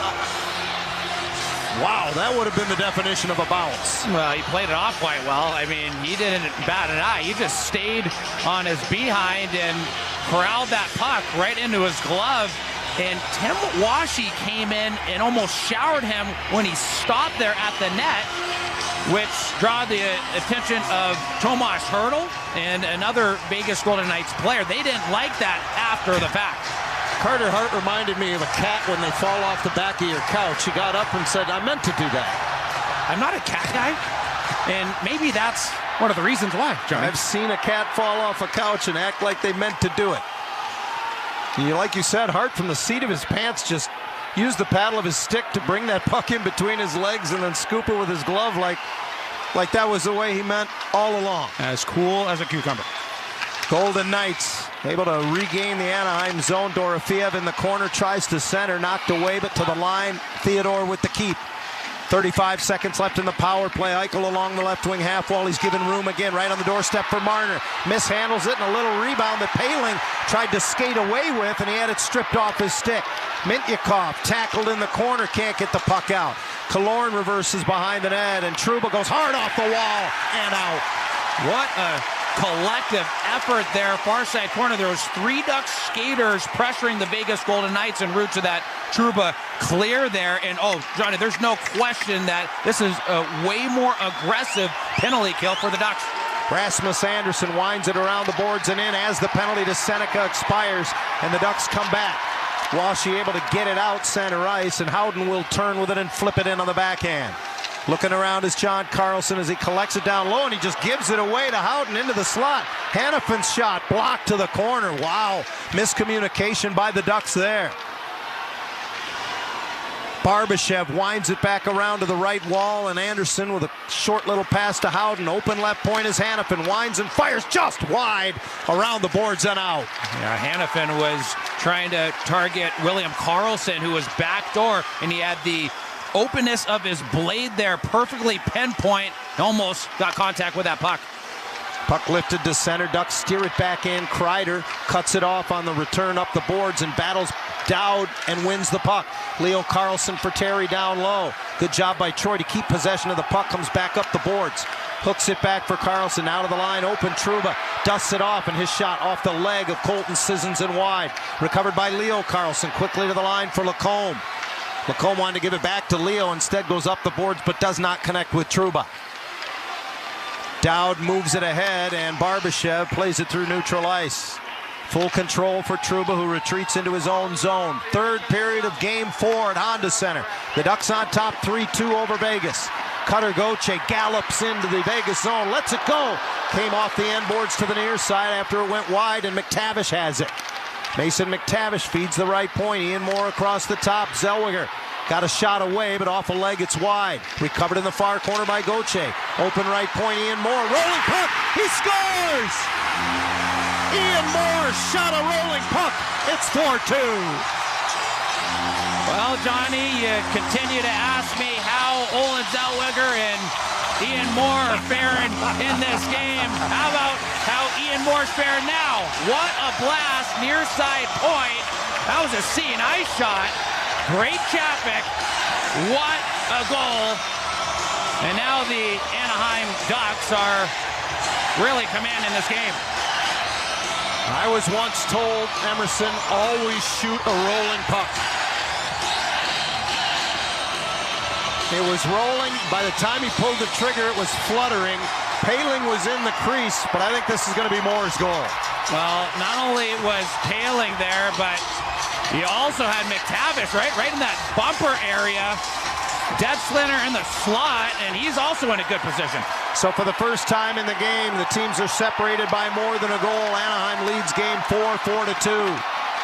And the rookie, Ian Moore, who had 4 goals in the regular season, playing his first game in the postseason on the back end, has given Anaheim a 2-goal lead. Seneca down low in the Vegas zone as it poked away by Dylan Coughlin, and Brandon Saad to the line does not get it out initially. Granlund couldn't keep it in. The Ducks will regroup. John Carlson takes a look as both teams finish changes, draws the forecheck, gives it up, gets it back, and gets it deep. Ross Johnston delivers a big blow in the corner. On the receiving end was Hutton, but he moves it away. McNabb will carry into the Anaheim zone. Drops it off for Marner, who rims it down low, broken up by Mityukov. Pavel sneaks it up the boards, and it's chopped out by Jeffrey Viel. Glove down by Ross Johnston, who furthers it into the Vegas zone while Anaheim changes behind the play. Around the boards, Lacombe keeps it in. Washy gives it back to him. Across ice, he's got Trouba. And his shot deflects and goes wide. Stays in the barn, so Theodore has to chase it down. Ahead to William Karlsson. He's met by Leo Karlsson at center. And the puck just dumped back in by Jeffrey Viel. Well, the Ducks are just trying to go north with everything. And how about the relentlessness of the forward one in on the forecheck? First it was Ross Johnson doing a good job. Now it's Chris Kreider creating havoc. The play whistled offside. And again, hard to hear the whistle here at Honda Center as they are still celebrating the Ian Moore goal, his first career Stanley Cup playoff goal. And that Ian Moore goal making this game 4-2 in favor of the Anaheim Ducks. Cutter Gauthier with the first assist, Olin Zellweger with the second. Be sure to stop by the Ducks Playoff House in Orange to join fellow fans to check out various activations, exclusive merchandise, and special guest appearances. This unique playoff hub will be open throughout the Ducks postseason from 9 a.m. to 7 p.m. daily. Admission is free and open to all. Go to AnaheimDucks.com/house for details. The goal at 3:43 for Moore. Now a 3-assist game for Cutter Gauthier as the puck back in the Anaheim zone deflects into the netting and goes out of play. And as you pointed out, not only does Moore get the goal, but Olin Zellweger with the secondary assist. So again, Joel Quenneville pushing all the right buttons. He puts players in the lineup and they make an immediate impact. And even prior to that goal, they had a quick D-to-D pass similar to that goal. And they're just playing quick. They're playing fast. They are now playing the rate in which they need to. Face off to the left of Lucas Dostal. And Eichel wins it. Barbashev plays it back to the point off the skate of Anderson. He's just forced to rim it hard around. It comes all the way to the near side of the zone 50-50 puck as Paling beat Hanifin to it. Bounces to the line. Barbashev keeps it in. Backhands it all the way from the stripe. And that's off the stick of Dostal. Mityukov spun around by Dorofeev as the two of them battle for the puck along the boards on the far side of the Anaheim zone. Eichel in the corner, stripped by Granlund, and Killorn will scale it up the boards. Kicked back by Dorofeev, who doesn't have a stick. And as it comes out center ice, Paling on his own into the Vegas zone.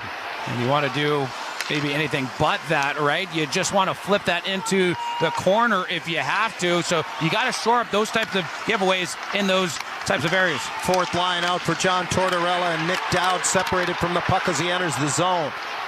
Trouba forced it back to center ice, and now a regroup for Shea Theodore, the one-time Duck. Theodore watched by a passive forecheck from Washy, gives it to McNabb, but his pass up the boards intended for Colton Sissons, intercepted by Jeffrey Viel, and Washy gets it deep. Collected behind the net by Theodore. Ducks changing, he stretches it for Cole Smith. His pass ahead intended for Sissons, taken away by Mityukov, who wisely reverses it for John Carlson. The veteran with a lot of time and space as he brings it out of the zone, and Mityukov's pass tipped all the way back into the Vegas zone. No icing as it was off a Vegas stick. Hanifin spun around in the corner, and Terry possesses up the boards, and he got entangled with the referee. Hannafin with a stretch breakaway pass, and it's off the stick of Kolasar at the Anaheim line. Well, 2 back-to-back great back checks by Pavel Mintyukov. First from Cole Smith, and then the latest one on Kolasar. He's doing a great job tracking back. There is not a lot of room in the neutral zone for either team right now, Emerson. Nobody's getting out of anybody's way. No, there really isn't. William Karlsson motors up the left side, puts it deep for the Golden Knights in behind the Anaheim net. Zellweger turns away from the check, gets a little help from Seneca. Down goes Marner in the corner as they continue to battle. Marner comes out of the fray with the puck as he gets back onto his skates. Backhand pass across intended for Hutton, tipped away. Good stick by Ian Moore, kept by Marner, who sends it wide on the short side. Tracked down on the far side, Anaheim able to just lift it through the middle and out as Dylan Coghlan gets it back to Marner, who will drill it around the boards. Somebody dropped their stick over there. The puck just keeps going right back to that stick like a magnet. Golden Knights trying to get it to the point, and Hutton did not keep it in, so Eichel retreats through neutral ice. Meantime, down to 11:45 to go in the third period. Give and go, Eichel and Marner does not work. And again, it's Viel who just taps it back through center ice. Anaheim 4, Vegas 2 here in Game 4. Barbashev rolls this one in on net. Dostal wants to keep it in play for Lacombe. On his backhand up the wall, McNabb will seal it. Throws it towards the net off the skate of Granlund, recovered by Eichel.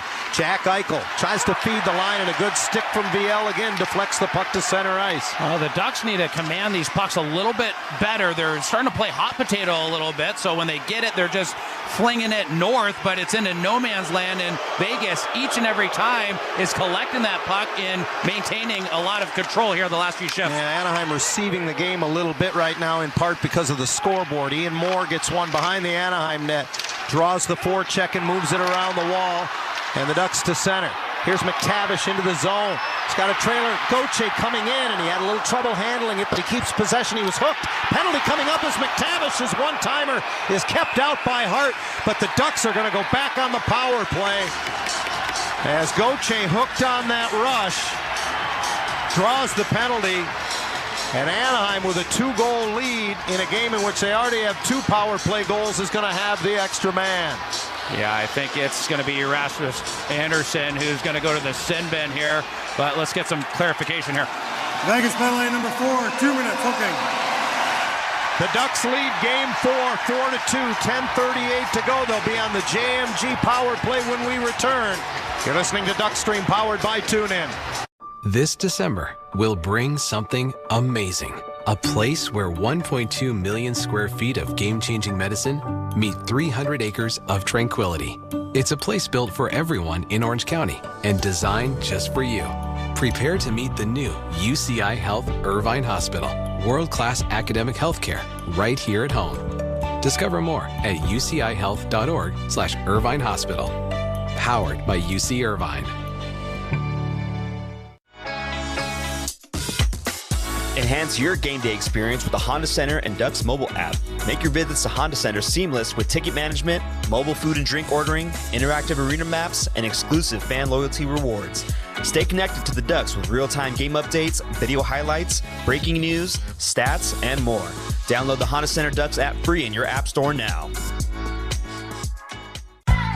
California's #1 casino just got better. Yamava Resort and Casino at San Manuel is now the only AAA 5-diamond rated casino hotel in the country.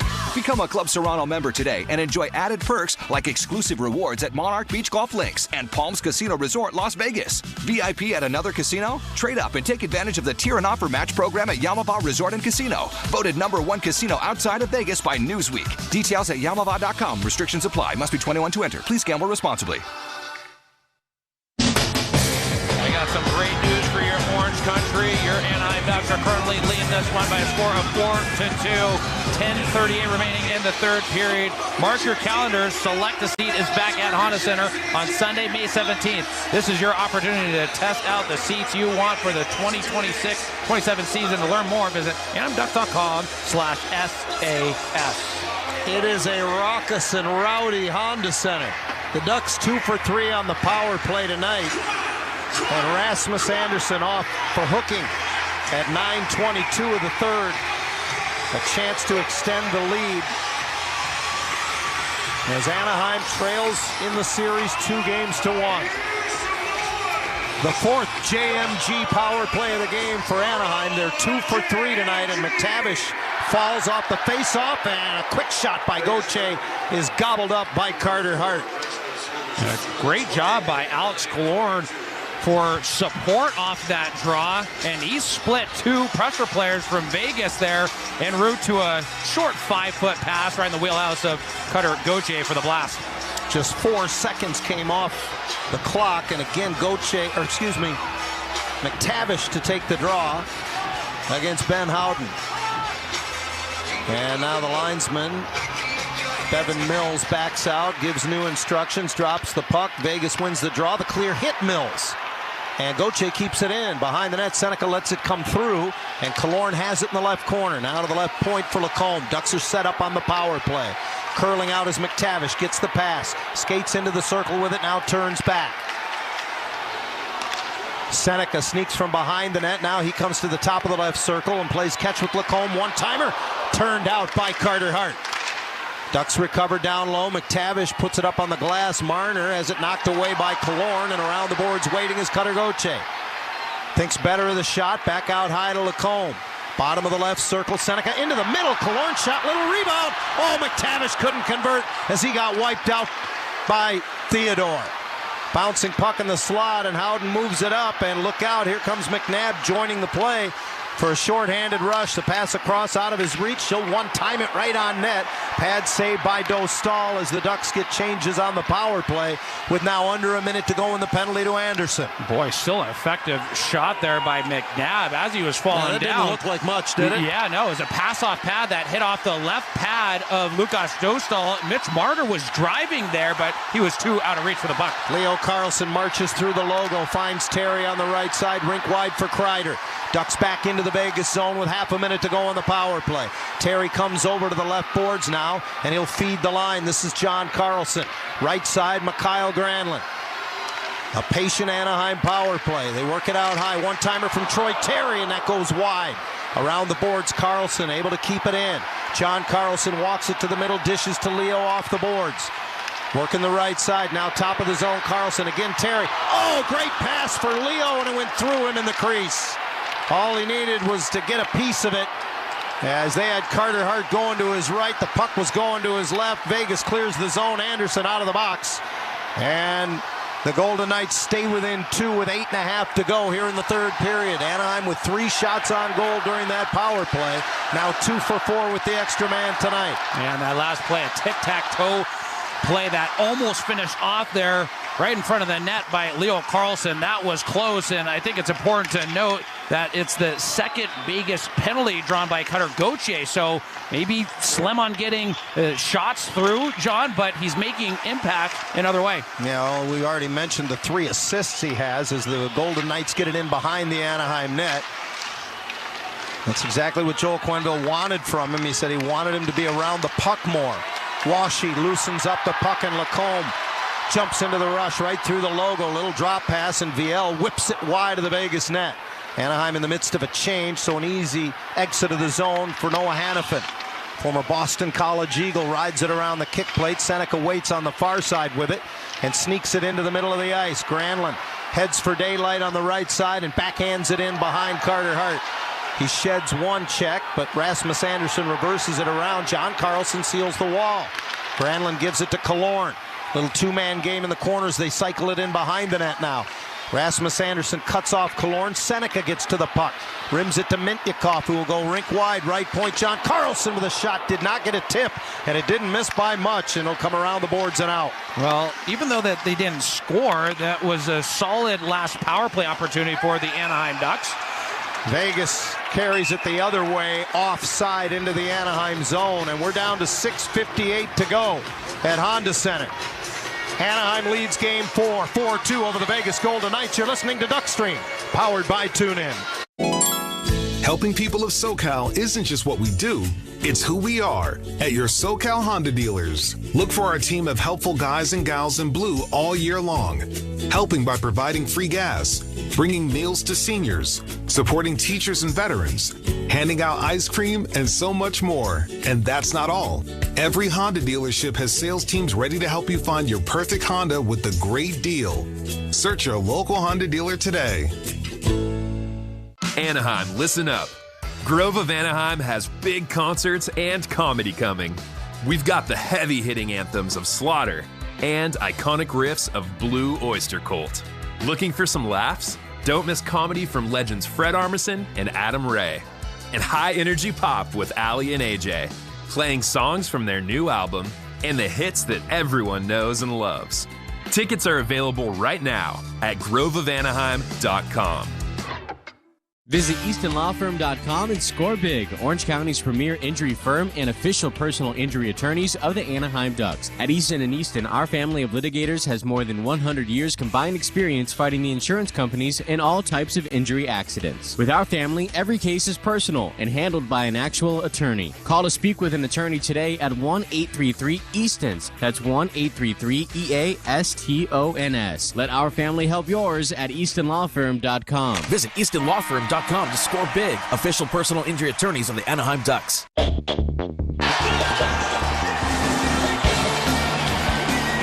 broadcast is property of the Anaheim Ducks Hockey Club. Any rebroadcast of tonight's game, either whole or in part, without the express written consent of the Anaheim Ducks and the National Hockey League, is strictly prohibited. 16,800 plus on hand, standing room only at Honda Center. Game 4 of the second round Western Conference Stanley Cup playoff matchup between the Ducks and Vegas Golden Knights. And it's Anaheim with a 4-2 lead and just a shade under 7 minutes to play. Face off in the neutral zone, controlled by Anaheim, and a redirect from Ross Johnston off the pass from Lacombe, goes deep in behind Carter Hart. He sails it up on the glass and around to the near side. Howden sends it cross ice. Rasmus Anderson does the rest of the work for Vegas, getting it in behind the Anaheim goal. Quick to pounce on it, Jacob Trouba. Nice stretch pass to center, and again, Lacombe just with the prudent play, hard around deep into the Vegas zone. Golden Knights bring it back. Anderson through center. He'll dump it in, and Dostal can't slow it down around the boards. Trouba, though, able to deflect it to the line, and Granlund able to get enough off the skate of Howden and back out center ice. Carlson will chip it in, knocked down by the high stick of Trouba, who is next to play it, and we're down to 6:10 remaining in game 4. And for Jacob Trouba there, I just don't know why you don't let that hit the ice and settle, because now you get yourself a defensive zone face-off, right? So instead of just tracking that pack back and just making something of it, maybe a reverse play, you bat it out of midair, you touch it, and now you got to resort to a defensive zone draw. And that's part of the game within the game, right? Those are the details that add up. Yeah, you're 100% right. We have talked ad nauseum tonight about the Vegas dominance in the face-off circle. Jack Eichel, a big part of that. And he will be opposed by Mikael Granlund. Granlund, one of the 4 goal scorers tonight for Anaheim. And it's a face-off win for Mikael. John Carlson tried to flip it out of the zone. Looked like he got clipped by a high stick. As it comes to center, Shea Theodore will wipe it around the boards back in. And again, it's the sand wedge to center from John Carlson. Paling keeps it alive at the blue line, unable to follow up his Killorn. But Emerson, we're seeing at best a one-man forecheck from Anaheim right now. No, 100%, but it's a very aggressive first man in. And Johnny, to your point, in regards to face-off, a little bit better here for Anaheim. They are now 7-3 in the face-off circle here in the third period. Terry reaching for a loose puck at center, just trying to get control of it, and up the boards John Carlson will flip it in, and this again will be icing against the Ducks as it came from the wrong side of the red line. Get your Ducks tickets at Ticketmaster, the official ticket marketplace of the Anaheim Ducks and the NHL. With mobile entry and easy transfer, you're in for every goal. Get tickets now at Ticketmaster.com/Anaheim Ducks, because when they shoot, you score only at Ticketmaster. Down to 5:28 to go. Third period is William Karlsson again beaten on the draw by Leo Carlson, and the puck chipped over the glass and out of play. Out of the corner by John Carlson. Too many Carlsons Certainly. As William Karlsson got a piece of it, I thought, but they're going to call delay of game here. I thought that went off a Vegas stick. Anaheim number 74, minor penalty for delay game. So Tough Vegas will have their third power play. I beg your pardon. No, that's just a tough break. As tough as it gets at this point in time, it's the details. You just can't afford penalties like that.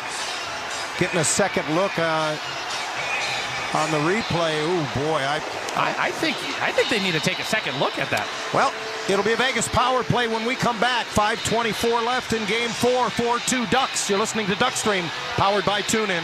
Hockey's not just a game. It's a clash of sticks. It's sprays of ice and crazy saves. It's slap shots and the scrape of blades. It's an endless series of touch-and-go moments that make you feel alive. Through the highs and lows, you march your way down the long road to the playoffs alongside your team, with your jersey on and your heart on your sleeve, because they couldn't do it without you. And when you're there for your team, the NHL store is there for you. Check out the largest selection of official NHL gear at NHLShop.com. A Fanatics experience.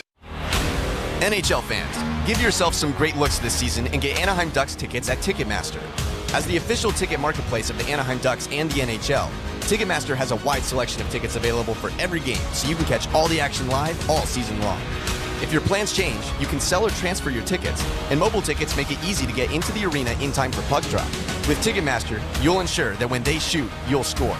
Get tickets today at Ticketmaster.com/Ducks.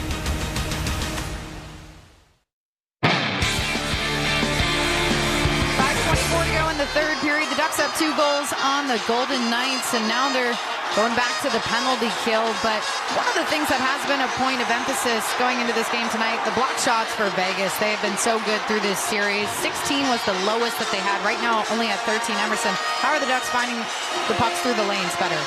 Well, they're taking one extra stick handle maybe at times. Maybe it's a little bit more deception on other times to sidestep that pressure and those guys that are sliding in the shooting lanes and finding new angles towards the net.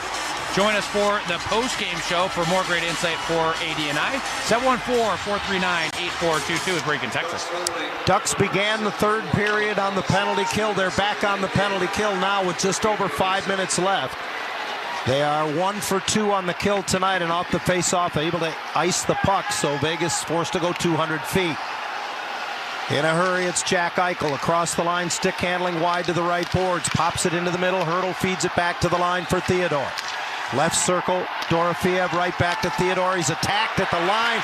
Great play by Poehling, who steals it and just feathers it the rest of the way. Ryan Poehling has been very aggressive on the penalty kill, as are his supporting cast on the PK. Way more, to the point where they're just too in your face and really getting a lot of those pucks, as you just did. Eichel tries to carry it in, separated from the puck at the line, and it's Granlund who trickles it the length of the ice. Tim Washy fires in after it, tied up with Noah Hannafin, just trying to kill some time in the corner, and the puck comes loose to Eichel. A minute to go in the penalty to John Carlson for delay of game. Across the line, Hurdle handles it up the left boards into the Anaheim zone, now retreats to the line for Hannafin. Hannafin keeps it moving. Eichel's return pass knocked away.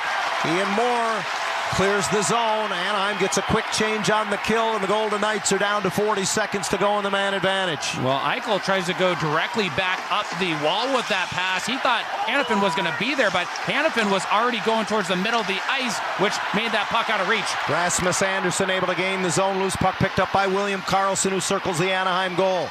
Brings it to the near circle. Anderson now on the half wall. Gets it right back from Hannafin. 2 defensemen out for this Vegas power play unit right now.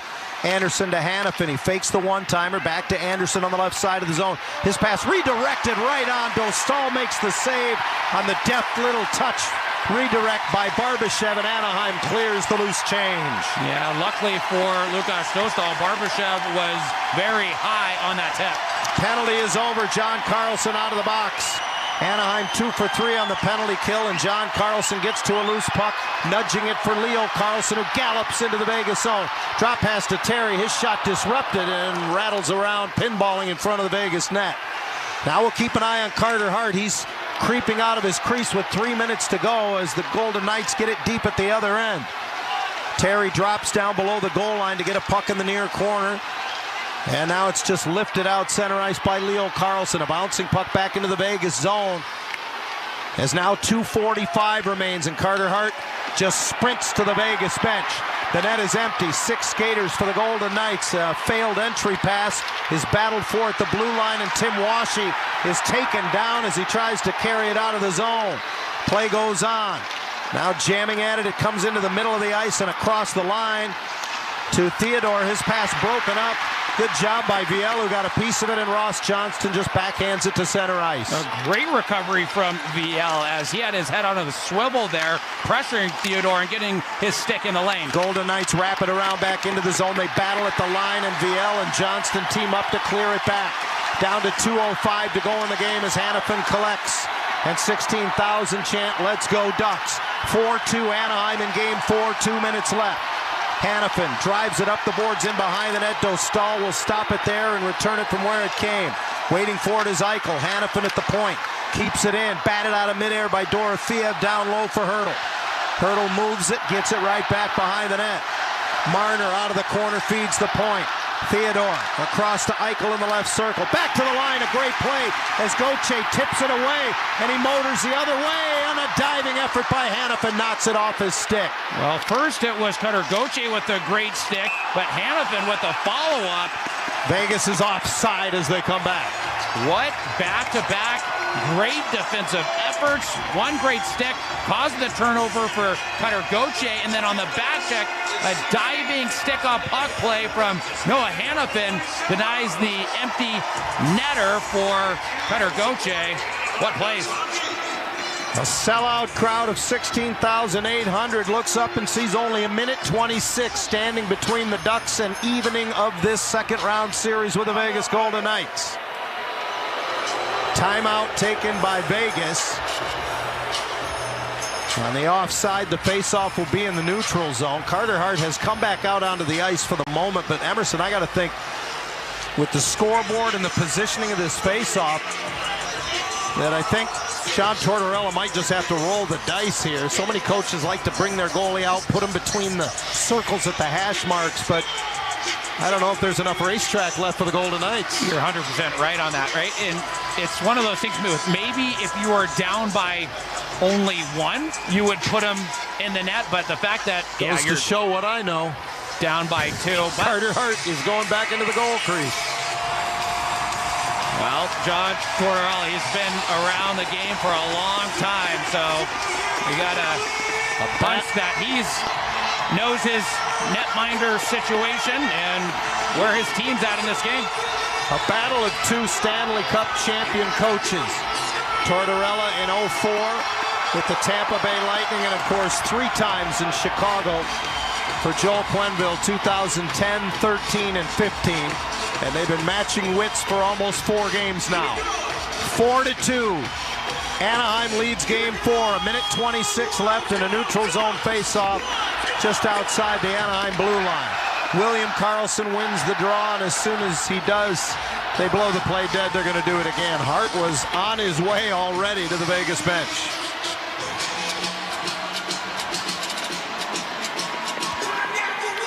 Leo Carlsson replaced in the faceoff dot by Troy Terry. Don't see Troy Terry take a lot of faceoffs. And William Karlsson wins it. Quickly to the bench goes Hart as Eichel brings it in on the right side. His shot misses the net. And it gets away from Dorofeev as it comes around and out all the way back into Vegas ice. Yeah, I'm surprised Jack Eichel didn't set that one up. He's certainly had enough time and space to do so, but he rips it and starts the breakout for the Ducks. Eichel sends it in for Marner on the right side. He pulls the trigger, rebound, Hertl scores! And once again, Lucas Dostal, unable to control the rebound, kicked it right to Tomas Hertl. And we're not done yet. A minute 4 left. Hertl has his first goal in 30 games since March the 4th. And Vegas is within a goal. It's 4-3. Well, how about Mitch Marner pulling up? And I beg your pardon, he did not kick the rebound. It went off an Anaheim skate. I interrupt you, Emerson. I'm sorry. No, all good. No, it's Mitch Marner just slowing it down, using the back steel of each skate there, and he goes inside, outside before throwing the puck on net. That definitely wasn't direct And it took a couple of strange bounces before it found Hurdle near side doorstep. So now a more precarious 64 seconds. It went off a skate right to Hurdle. And he has his first of the playoffs.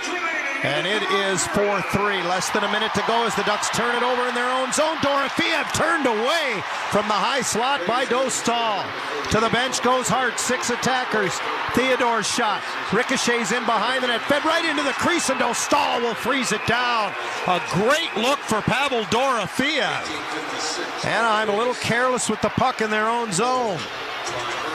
And still 44.9 seconds left in game 4. Wow, I mean, to your point, the Anaheim Ducks just making it a little bit more difficult than it needs to be.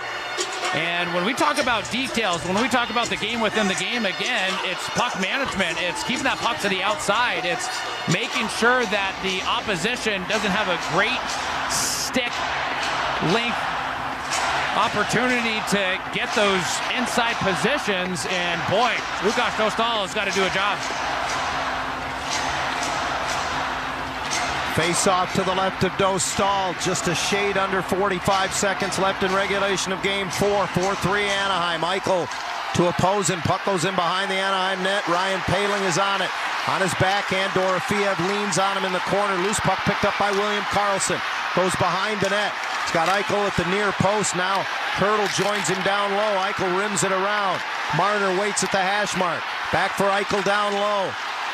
Dorofeev has a little trouble with it, keeps it alive. Marner again for Eichel in the corner as all the players in the near corner. Trouba goes up the boards and out. And this will not go far enough for icing. 15 seconds left as Theodore's pass up the middle off the stick of Karlsson. He did not touch it, so it's icing with 10.9 seconds left. Well, the key to that whole sequence was Jacob Trouba and how he closed off here near side corner. He went around Marner, which gave him inside positioning en route to that clear. That was big-time defensive playmaking. So with the icing call, Carter Hart comes back off the Vegas bench. The faceoff will be to his right. 10.9 seconds left in game 4. Anaheim 4, Vegas 3. And Tim Washy will take the faceoff against Jack Eichel. They're on their feet, waving their towels at Honda Center.